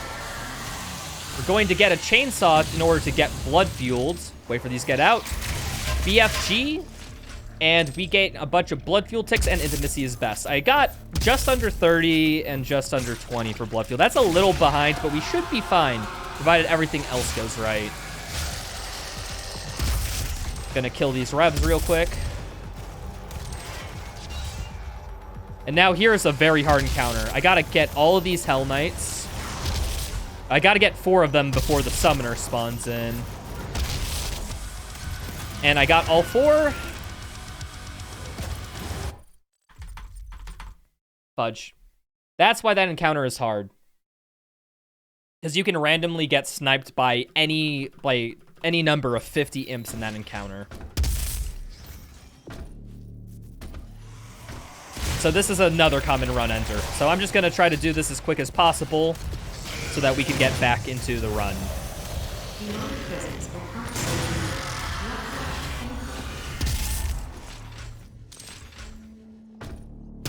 This category is no joke around. There's many encounters that can just end your run because they don't like you that day. This is one of them.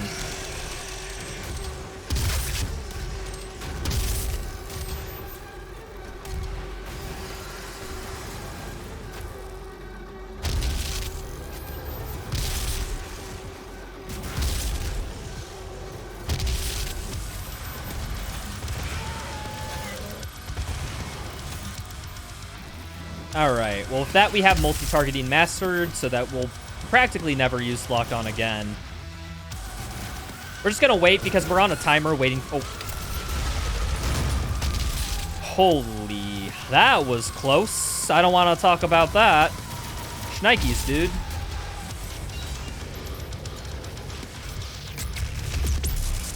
Okay. That...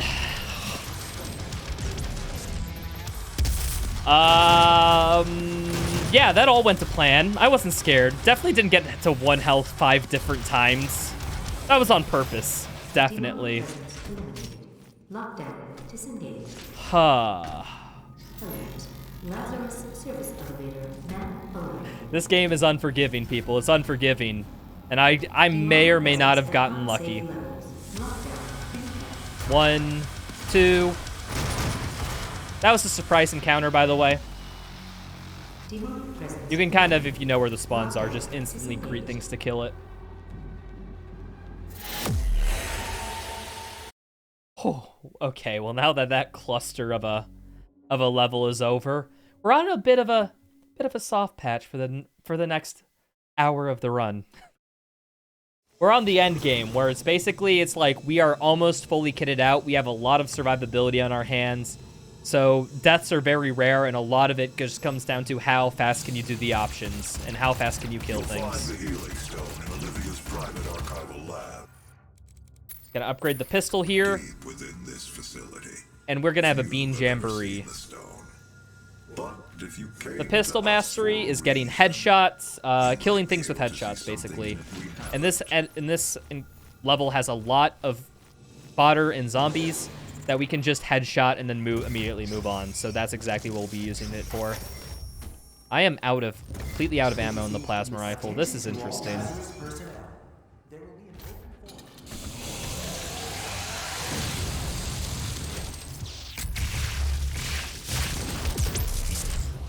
Okay, we already got Thread the Needle done.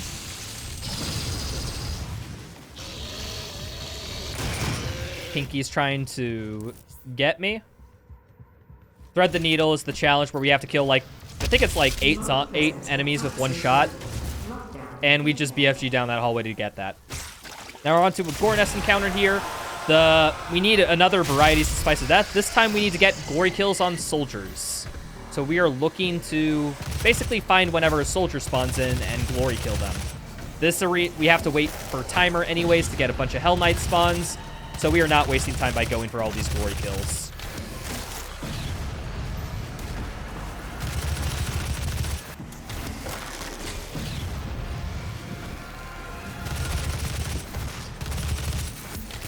And there we are. Mission, it is completed. So now we are just gonna hang at the back of this arena, wait for a Hell Knight spawn to happen. There we are. Get a glory kill.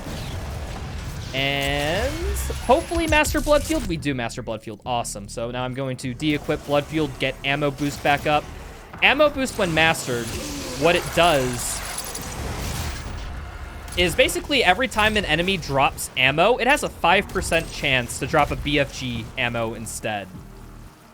So basically if we equip ammo boost, like you see there, we're getting BFG ammo refills for free. And thus we can use them a lot during the encounters later in the run. Where the hell is this? Where's this last enemy? Hello? Imp. There's another one? No, there isn't. Okay, it just took a little while. Grabbing the haste on the way out. Getting some quick headshots.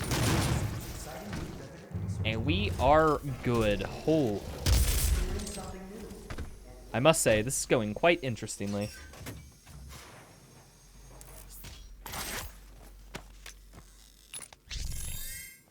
But yeah, now that we grab this haste, we're basically just, how do I say, moving super fast. Olivia activated the hell wave from somewhere inside this facility. I did hope she could rise above their influence. Gonna grab this weapon drone. Gonna grab mobile turret. Proved to be weak. It really doesn't matter what order we grab all the weapon mods at this point, because we're gonna have all of them by the time we want to master things next. So we just said hi to the Cyber Demon, which kind of glitches out because we kind of went into that area too fast. Got some ammo right here. I'm actually going to spend the seconds to upgrade Siege Mode because we're going to start working on this mastery. We need to kill 3 things basically at once to upgrade Siege Mode. We'll get this naturally throughout the course of the run, but getting it here... Oh, accidental royal boost. But getting it here, there's just a lot of easy opportunities which guarantees Siege Mode, so we don't have to worry about it. Second to last rune trial, Rich Get Richer. This is the OP rune I was talking about earlier. If you have more than 100 armor, 75 if mastered, you will just not run out of ammo. You'll have infinite ammo. Unfortunately, it does not apply for the BFG, but applies for every other weapon, so we'll take that. So this whole challenge is basically you don't regenerate health, so you just gotta kill things without taking damage, all with a rocket launcher.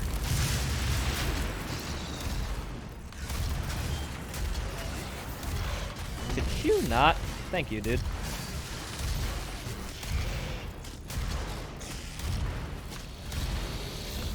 There's a Spectre somewhere who's there's lurking about. Whew, oh boy. And that's actually not too hard of a rune trial once you know the effective strategies for doing stuff. Basically, direct hits do more damage in there. And now we are on to more pistol mastery. That didn't kill. I'm so sad. Did you die? Thank you.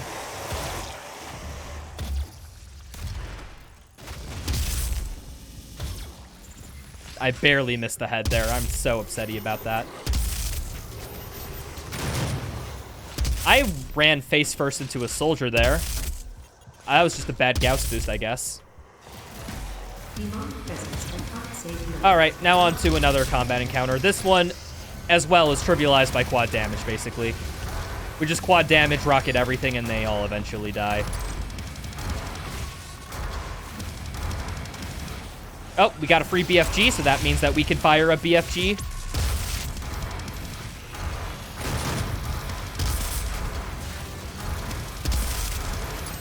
We got another free BFG here.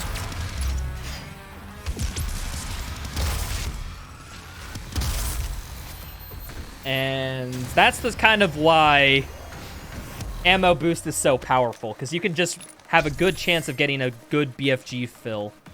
And then, you know, suddenly encounters made a few seconds shorter.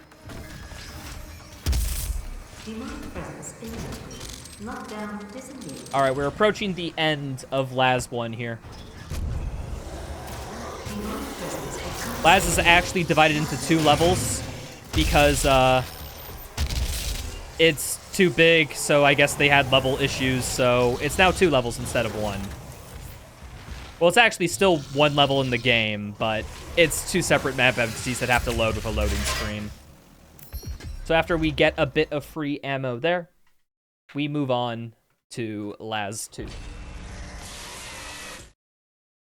Something flashbacks of hell, pictures of you, pictures of me. And we are finally in Olivia's office, trying to get a clue about how to stop the demonic invasion, because it all went to kind of crap. We're going to pick up an armor refill here, and now we're going to equip Rich Get Richer to get infinite ammo. I promise. The gate will be opened as planned. Okay. Rich Get Richer. Now, we actually have a very particular goal during this combat encounter. Remember, intimacy is best. We still have it equipped. It is a horrible rune. We want to get it as mastered as soon as possible. And this next arena kind of has a similar thing to previous encounters where when things respawn, they respawn based on our line of sight. So we are going to manipulate all the spawns here to instantly spawn in enemies, get them instantly in glory kill, and then kill them. We are going to do this with as many spawn waves as we can, so that hopefully intimacy is best is mastered by the end of this. Basically, the little setup I have is I stand about right here, and then I wait, and then looking dead center in this area will cause imps to spawn right in front of me. And then hopefully intimacy is best is mastered by the end. You're going to have to remove it. Once you've extracted the accumulator, it will become unstable. The ruptured casing should cause a rift strong. We gotta listen to a bit of a speech first, though, because they're telling us about the next thing we need to pick up to stop Olivia and the demons. We gotta retrieve the Crucible, which isn't a sword in this game, which is sad, but, you know, it's a thing. Alright, enemies are about to spawn in.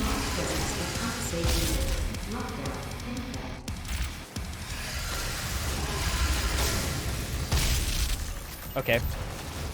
We are still fine.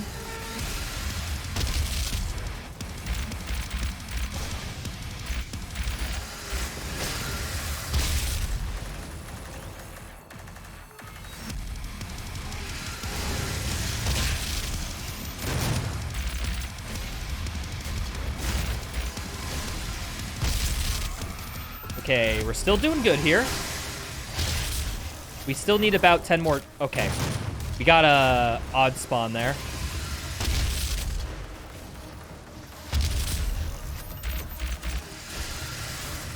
We just need one more.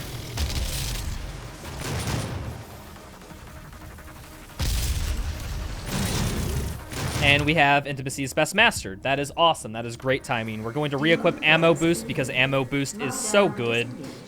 And we're just going to move on. Whew. That's pretty good. All right. Now it's time to master a bit more pistol again.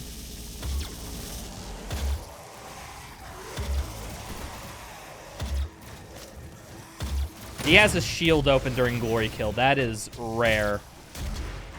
So rare, I think that's the first time I've seen it. That's a bit strange. We have lost our Rich Get Richer, unfortunately. That just kind of happens there when you're getting pistol ticks. That's okay. We'll have it back soon enough. We're just going to grab the secret, a few Praetor tokens, and get out of here. Grab this cool little panel from the other side, because thank you, Trigger. And I'm going to hopefully skip this elevator section by just some well-placed Gauss boost. Woohoo. Okay, cool. I think I just need one more pistol tick, so this guy should be plenty good. And we get Siege Mode Master at this point, too.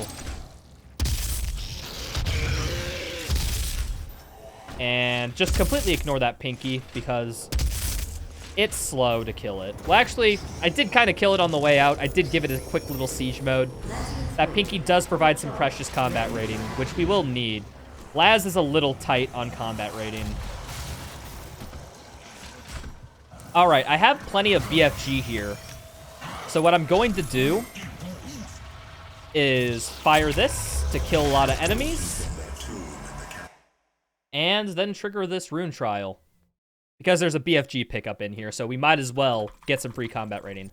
This is saving throw. The gimmick of this one is that we have to kill all these enemies while on 1 health. But luckily, we're given Siege Mode, the most powerful weapon in the game, for doing this.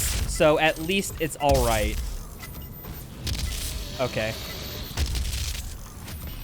Which, casually, I would argue that's the hardest Rune Trial, but Instant Siege Mode really trivializes it, since we can kill all the big demons in one shot. All right. Now we're actually going to equip in-flight mobility. Oh, wait, I did the wrong armor defensive, and then Rich Get Richer's in-flight mobility. I accidentally messed up a little bit of the menuing there. In-flight mobility basically gives us air control, greater control in the air, which is really good for games like Doom Eternal. But considering that in-flight mobility doesn't really take place until you get double jump, it is a little, let's just say, very niche. So instead, what we do is we rather get runes that focus on our combat. So we are just going to jump and kill things while in the air and hopefully master this.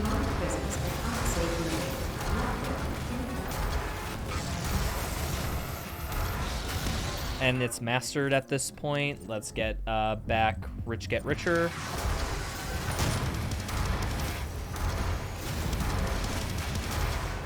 And this guy. And we are done, I think. Gonna grab this since I'm a little low on BFG ammo, and we are on our way to the first boss fight of the run. This game is not only combat gauntlets, it is also has a couple of boss fights. We're gonna face against the Cyber Demon, which we kind of got a little bit of a tease earlier in the level, and it is a formidable opponent. Although we have one trick up our sleeves called the BFG. You'll see why it's such a great thing.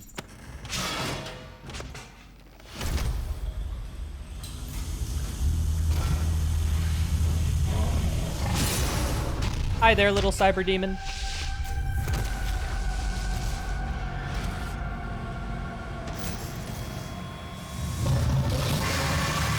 So first things first, we're gonna pull out the BFG and stun him. Because if you get a direct hit with a BFG, it will stun. Please.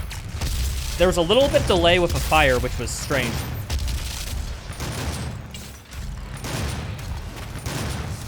Okay. So that worked. Not as good as I hoped, but it was still pretty good. It was still alright.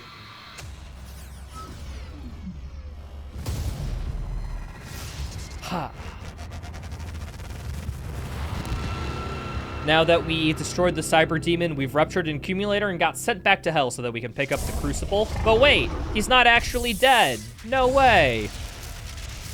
Don't worry, there is this great little strat we have that really brings this boss fight to a close.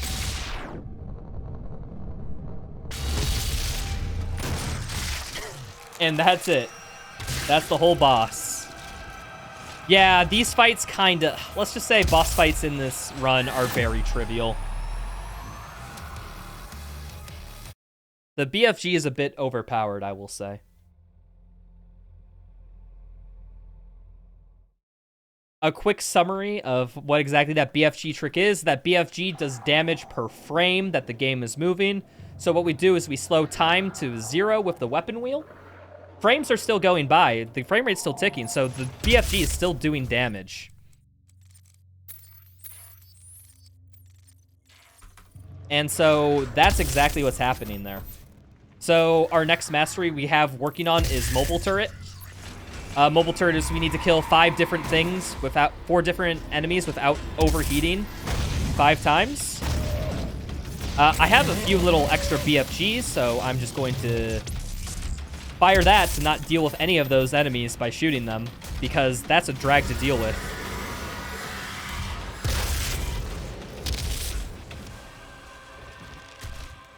And the first encounter is already done just like that. Oh boy. The last few levels in this game are breakneck pace, I will say that. Okay, on to the next encounter. Lost Soul's dead. This Pinky needs to die. Goodbye, Lost Souls. I'm gonna do a little cheeky animation cancel. Look at this. Mobile turret mastery, because there's these zombies that spawn in.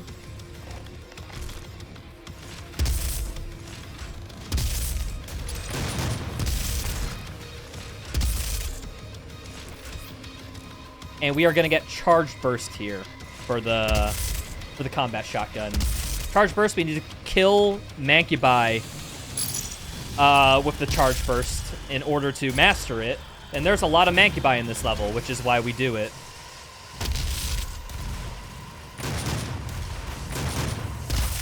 Oh, hi there. That guy came a bit early. That's actually nice.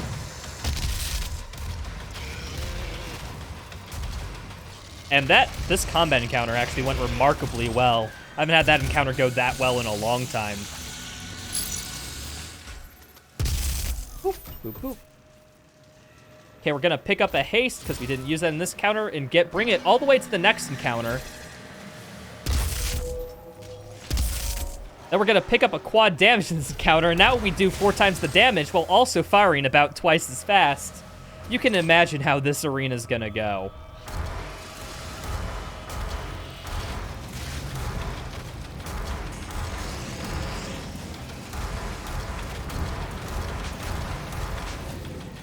Basically what this becomes is just spam rockets to win.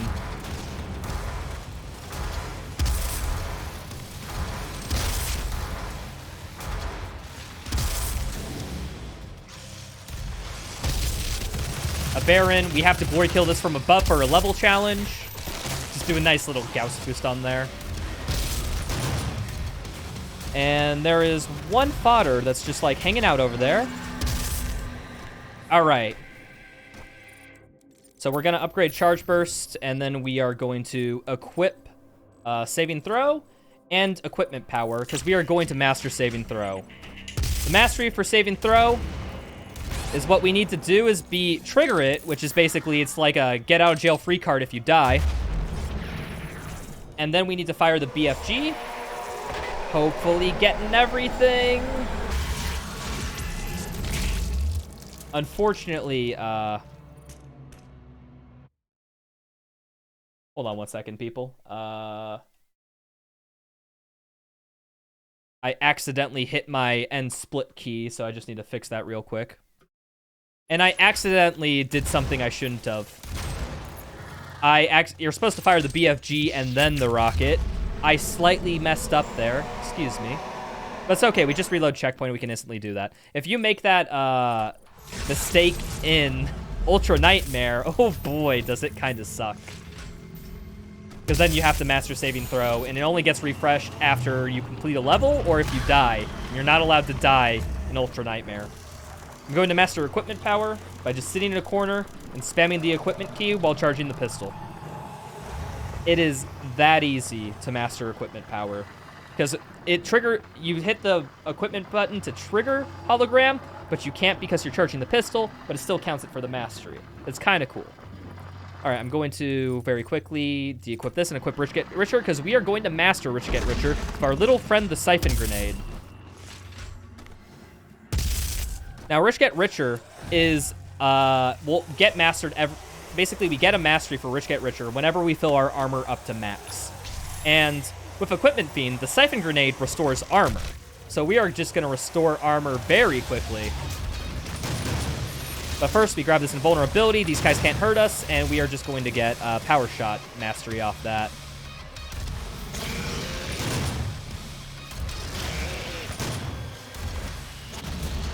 Pinkies are very quickly dispatched with. And we don't have full armor. Luckily, there's an Argent Cell right here.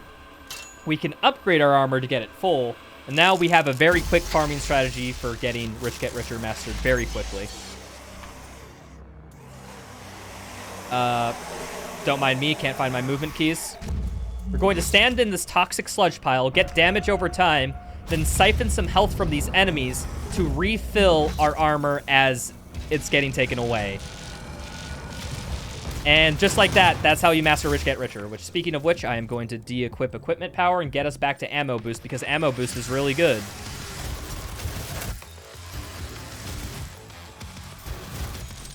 Quick mobile turret mastery tick.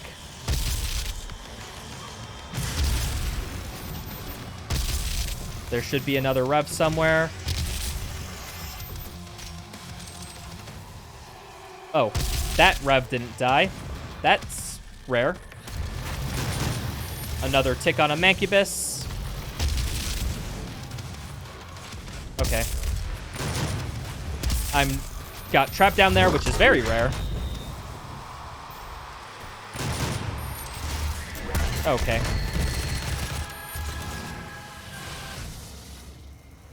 So one small thing basically there made me lose like a few seconds. That's how this game does. You miss a mantle, you land a little bit short of a ledge, and suddenly you are down like 10 seconds from your PB run. Unfortunately, that's how the game goes. This game is very, how do I say, unforgiving. And I mean that in both the best and worst ways. It's unforgiving in the fact that you really feel like you get good at it, but it's also unforgiving and sometimes you just die or lose time for reasons that are out of your control or that were barely in your control.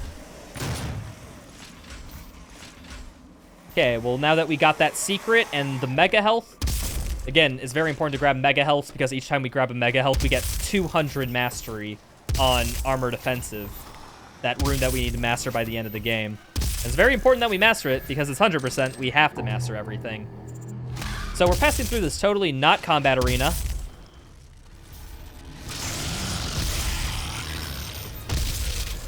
Spectres, Lost Souls, Mobile Turret Mastery.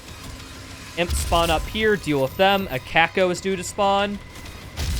Waiting for it. This Caco, waiting for it. Mancubus. Waiting for it. Another Mancubus, waiting for that one too. And then one Baron. Whew. Done with that. Now we are on to the last encounter of Titan's Realm. So there's a savagery here, so what we are going to do is we are going to very quickly equip our super quick glory kill runes and just go to town as things spawn in. Something, something, rip and tear. That's kind of the motto of this arena. Kind of moves so fast, I'm getting a little bit of motion sick. I mean, that's kind of par for the course with this type of run.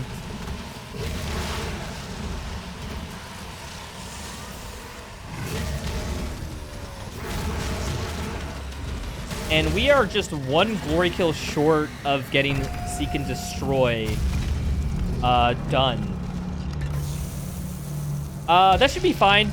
I have to get glory kills in a later level anyways. What I'm going to do is I'm just going to de-equip it for now, but I'll re-equip it when we get into Vega, the second to last level of the run.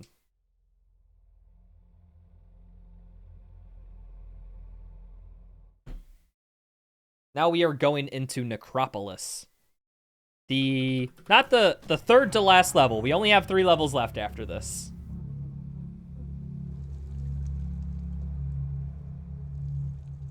This is one of the best levels for combat, in my opinion, and you'll see why soon enough. But first things first, we need to work on a few level challenges. We need to kill demons with explosive barrels. So I am going to... Please, no. Alright, well, I guess that works. I actually can't use that BFG that just fell on because I have to work on another level challenge called Pop the Balloon, where I have to kill one of these guys with a pistol. And if I use a BFG, well, that's not the pistol. That's a BFG. Decoy to lure some fodder demon out. Get another explosive barrel mastery. Cybermac waiting for us. Dealing with it quick. And if we did this right, yep, our barrels are done. I'm actually going to intentionally keep these guys alive because they work good for mobile turret ticks. But first things first, another level challenge. 2 Cacos, 1 shot. Then I need to upgrade the stun bomb because we're going to immediately start working on that mastery. And no, we cannot work on it any earlier because we literally need the challenge of killing 2 Cacos with 1 shot to have enough weapon points to upgrade the stun bomb.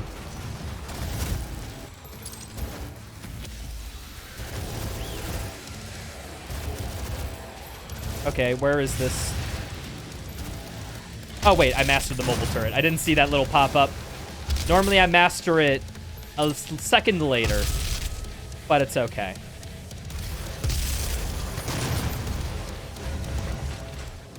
And we are done with that encounter. We lost our Rich Get Richer. However, that is completely fine because we get an armor refill immediately after this encounter. So pick this up. And we're going to use this for a little bit of traversal to get this secret encounter. Secret level. Pick up this Argent Cell. While we do this, we grab a log. And then we upgrade armor to get it back our Rich Get Richer. We have a lot of armor refills in the late game. Specifically just to keep Rich Get Richer up. Although, of course, the best way to keep your armor up is to not get hit forehead.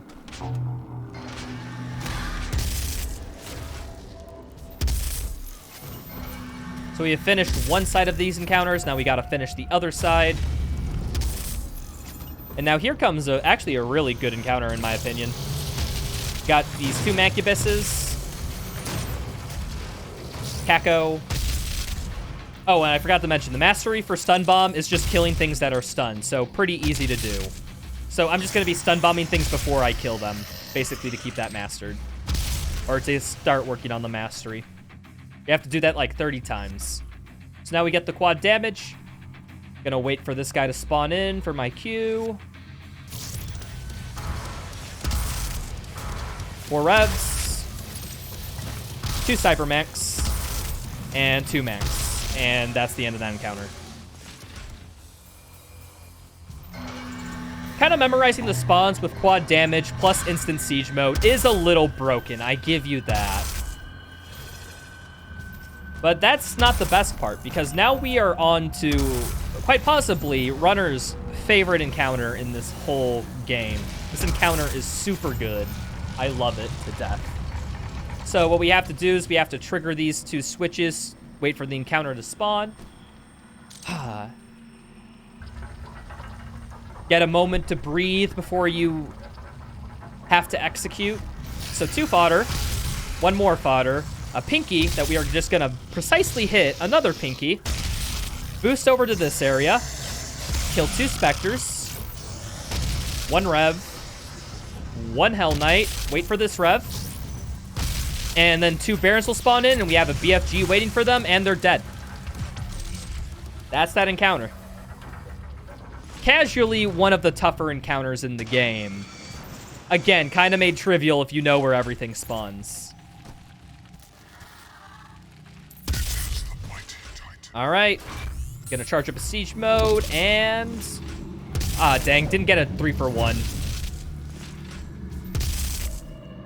Okay, gonna slowly get this one. This little toy.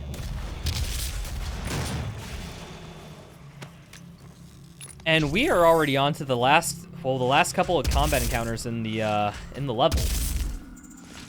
So this is the last weapon we'll get, which is Precision Bolt, which is the other modifier for the Gauss Cannon that we have not been telling you about. It is not too good for the speedrun. Siege mode just outclasses it in every way, especially when you can use Siege mode instantly.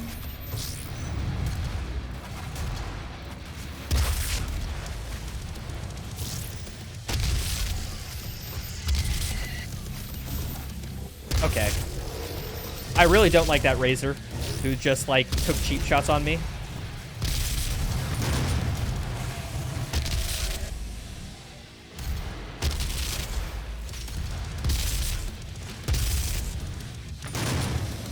Alright, and I actually did that routing in a way to pick up a BFG pickup and grab the haste on the way out. Because now we are face-to-face with a few Barons, and we're going to use this power-up all throughout this encounter. Okay, come on, dude. I ran out of Rich Get Richer. Luckily, there's an ammo pickup for me.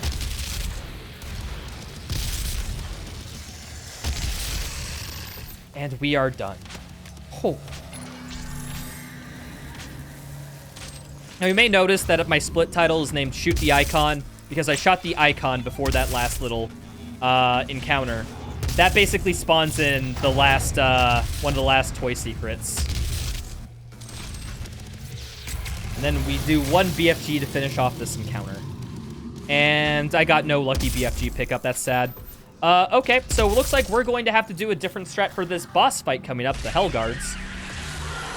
Now, normally, I like having 3 BFG here because that's the optimal way to kill them. However, there is a 2 BFG strategy if you do not have enough.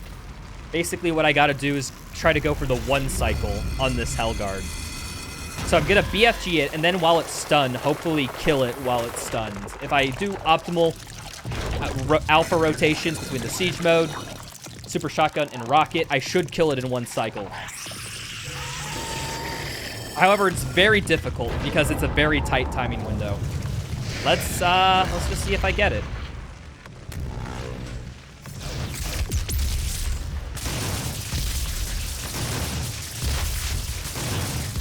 Nope, just barely missed it. That happens. It's okay, you just lose a few seconds waiting for him to get vulnerable again. Alright, this next strat, now that we dealt with the Hellguard for phase 2, oh wow, no way, I'm so surprised now there's 2 of them. I love this trope. But luckily, if you remember the Cyber Demon from last time, we're basically going to do the same thing here.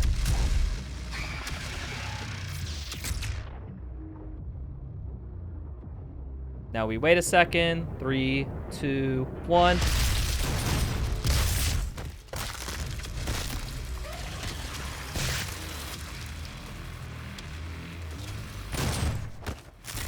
And we are done with the fight already. Boss fights are not at all a concern in this category, typically. So I'm just going to line myself with the end level trigger. It's in this direction. And that is all for Necropolis. Probably one of the most tightly routed combat encounters, and I love that level. Ooh.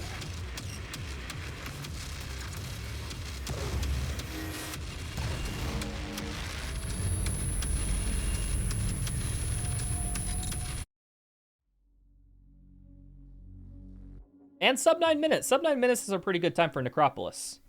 And now we go on to Vega. Oh boy, the second to last level of the run. We are back on Mars, baby. And we have to destroy Vega, because destroying Vega is the only way we can tear open a portal to hell in order to face the source of the demonic invasion. However, this level recently got routed with an out-of-bounds trick that saves a minute and a half worth of time, so you kind of have to go for it. And it is very dangerous to do at the end of a 2-hour permadeath Ultra Nightmare run. But I need to equip, yes, Seek and Destroy, because I need a glory kill to finish the mastery.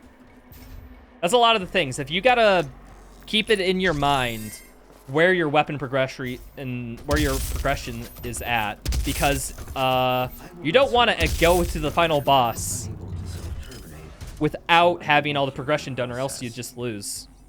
So I just need one more glory kill, and then I can swap immediately back. We need another variety of Spice of Death. We can quite easily get it on these introductory imps. So that was above, behind, forward, and I just need a side direction. Oh. Okay, didn't get the glory kill from the chainsaw. Here's the out of bounds I'm talking about. What the hell? Why am I moving so fast? Do I have a different rune equipped? No? I do not know. Oh, I know why I'm moving a little bit fast. So I'm going to align myself here. Gonna try to paperclip in between these two little walls. Okay, I did it. Gonna nudge myself out. Okay. Nudging is taking a little bit longer than it is. It's okay, fine. That's a bit tricky collision. Gonna go across a lot of the level. Drop down to a secret. Gonna grab this secret level from out of bounds. Okay, I'm good here. Gonna totally navigate this totally scary out of bounds section. And then I'm gonna head into the first combat encounter, and that doing the out of bounds that way actually triggers. Okay, hold on 1 second. I need to grab this because I kind of effed up a little bit. Ooh, okay. Now that we triggered 2 encounters at once, we're just gonna BFG to clear both them out. And by both them out, I mean the first phase. There is a second phase, but luckily this phase is a little bit easier. Because all we have to do is just send a BFG. And that should be good, but we still need to work on a variety as the Spice of Death. We still need one more glory kill from an imp, but that's totally fine.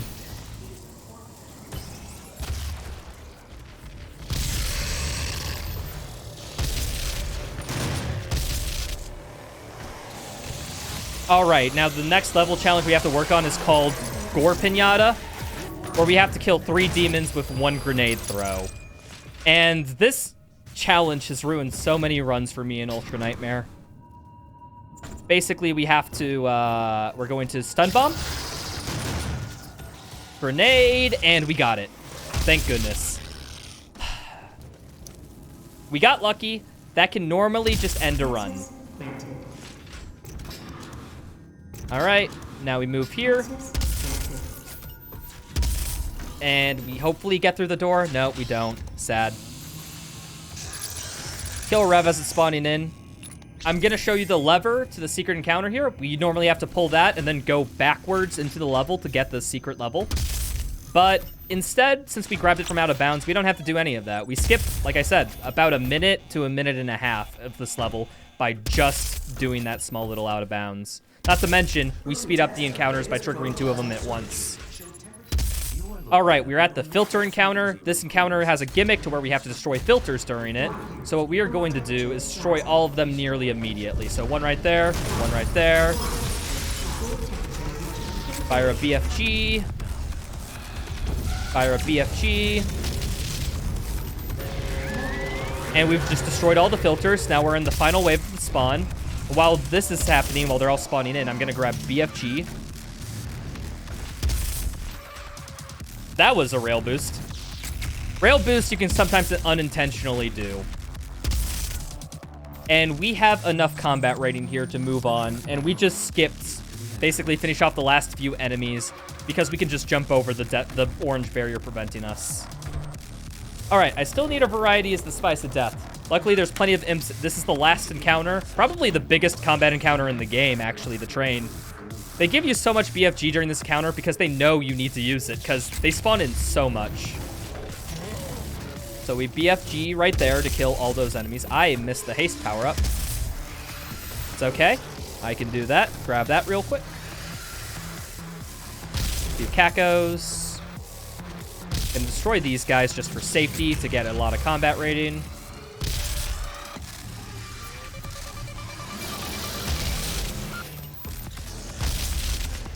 BFG. Wait a second for more guys to spawn in. Throw another BFG.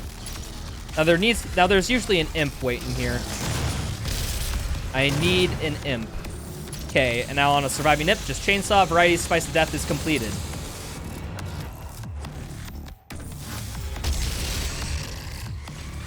And is that it? Okay, about to say, there had to be one more. If that Mancubus wasn't there, I would have not gotten all the combat rating I needed for this level. Luckily, we did it.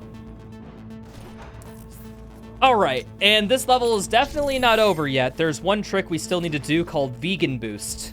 Now, there's a long elevator right here, but we can actually skip it if we just align ourselves right here. Look for this little X in the ground. Once Vegas core is Then we look right here on the slope, buffer a rail boost, and we are all the way at the top, skipping the elevator ride. Now, I just barely missed the door trigger, so I'm going to have to go back to hit it. But then I can do another cheeky rail boost. They will not allow access to the well without a fight. And head to the end. Looking for, isn't it? Now, this is Vega. We are at his central power core. We have to disable him. We just gotta. Unfortunately, it's a must in order for us to stop the demonic invasion.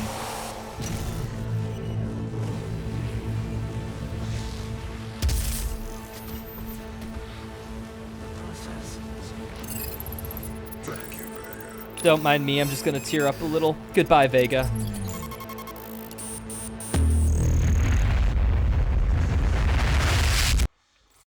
His sacrifice will not go unremembered.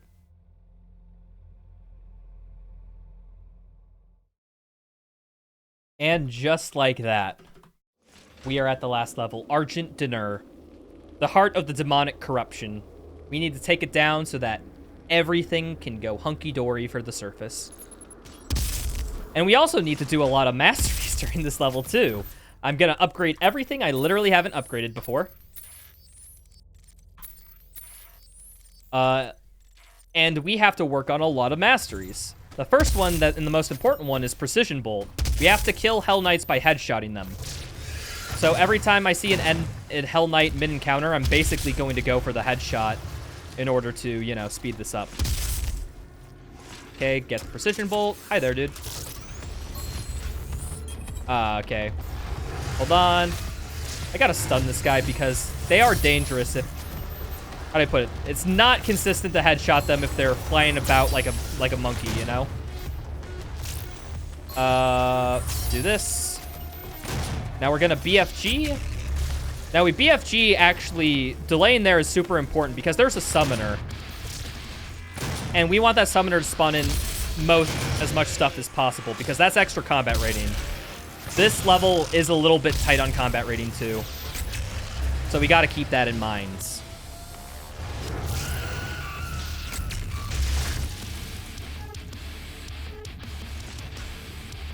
And is there anything else? I do not see anything. Oh, there you are.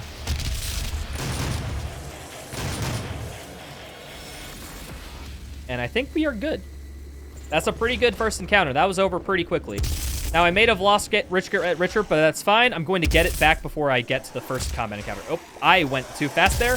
I barely missed that button. It's okay. I just jumped back up.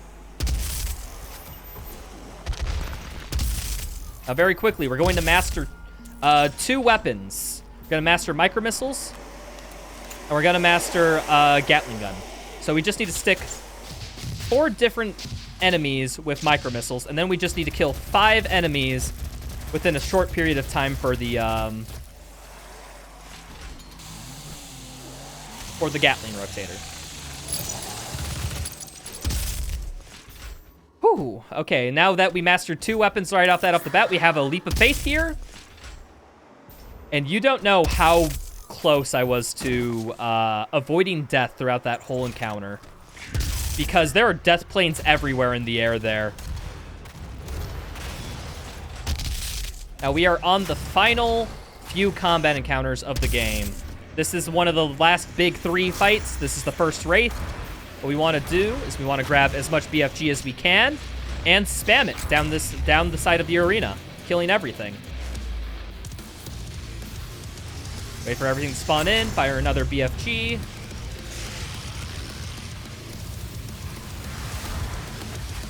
I'm not getting very lucky with BFG spawns here.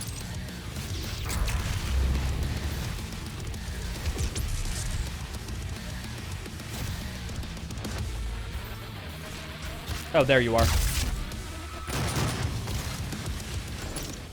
Okay, we're going to exit this arena early with the jump pad, and just barely missed the jump straight to the end.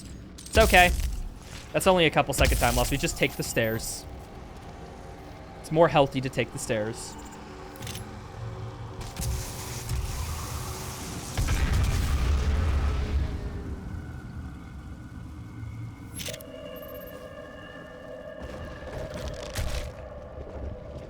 All right, now that we grabbed the secret skull, we go in through the secret tunnel to grab the secret level of this level. Secret level of this level. I might be leveling the playing field by saying level that often. Huh. Regardless, we move on. We grab a BFG for the next encounter. I'm still working on chain stun, by the way. Get that Hell Knight as it spawns in. And now the basic strategy for this encounter is, what do you guess? BFG until it is done. We're basically abusing these super big open arenas with the BFG, because we kill, if we kill enough enemies, we're practically guaranteed to get a BFG pickup.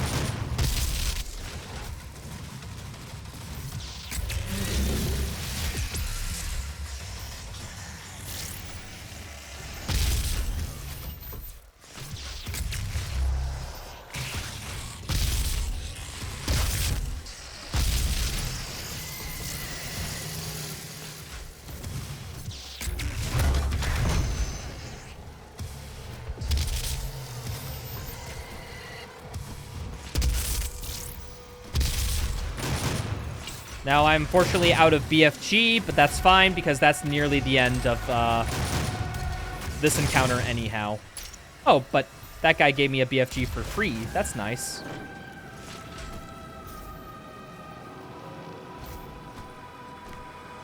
And second big encounter done. Now, we have one more encounter up there before the final boss fight, and you can probably guess what we're going to do to, you know, make that encounter a little bit easier and faster. It's the BFG. Yeah, we just kind of BFG things until it's done. The last 2 levels in this game are very BFG focused. There's a lot of time saved just to RNG for getting good BFG pickups and whatnot.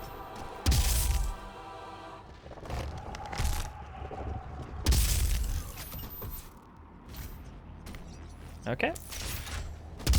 Now, because we got that one, we now have Armor Defensive. We are now going to equip Vacuum. So if a BFG pickup does happen in this last encounter, we get it instantly, because Mastered Vacuum has a lot of range.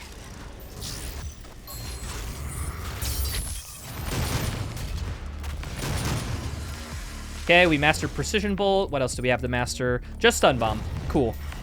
It's always good to do a little double check, and now we master Stun Bomb. We have all our weapon masteries done, and our rune masteries.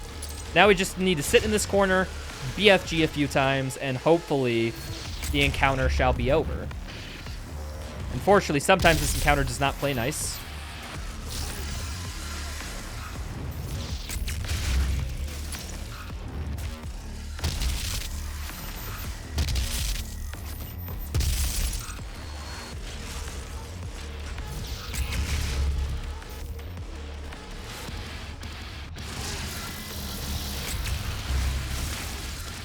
All right, now the final level challenge, we have to kill 2 Barons with 1 shot. Stun bomb 1 Baron, and then just siege mode, and they're both dead. Quad damage, a little bit of a really good power-up. And that's that encounter over with. Scoop up the last armor and health that we need for the final encounter. This dinner has been going a bit better than I expected. The only thing that didn't go bad was occasionally the first Wraith encounter, you can actually complete it early with just 2 BFGs. But like that, you need pretty optimal spawns for that. And here's Olivia. Turns out the demons betrayed Olivia as well, even though she brought them to hell brought them to Mars like they wanted to. They still punished her. And her sacrifice brings apart the final boss, who is...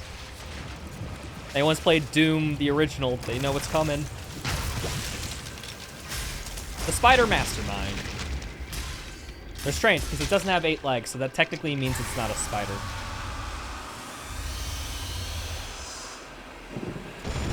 So I'm gonna do the same thing that we did for the...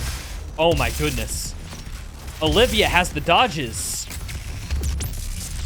So I'm gonna do the same thing for the previous fights. Up, 5, 4, 3, 2, 1. That should be good. Now I'm going to stun her out of her second to last phase by spamming some micro missiles. Oh, that is not fair, Olivia. She didn't get stunned out of her second phase. She's sometimes like that. Probably because I was a bit far away because I had to grab the 3rd BFG. But now we just wait for 1 more rock. Fire a BFG. And she was a spider boy who said, "See you later, boy." Very quickly. 11-0. All weapons mastered. All suit fully upgrade, runes mastered. And the codex is completely filled except for 1 monster, which we get for killing Olivia. So that is officially 100%. Time ends as soon as I shove the BFG in her mouth. And time.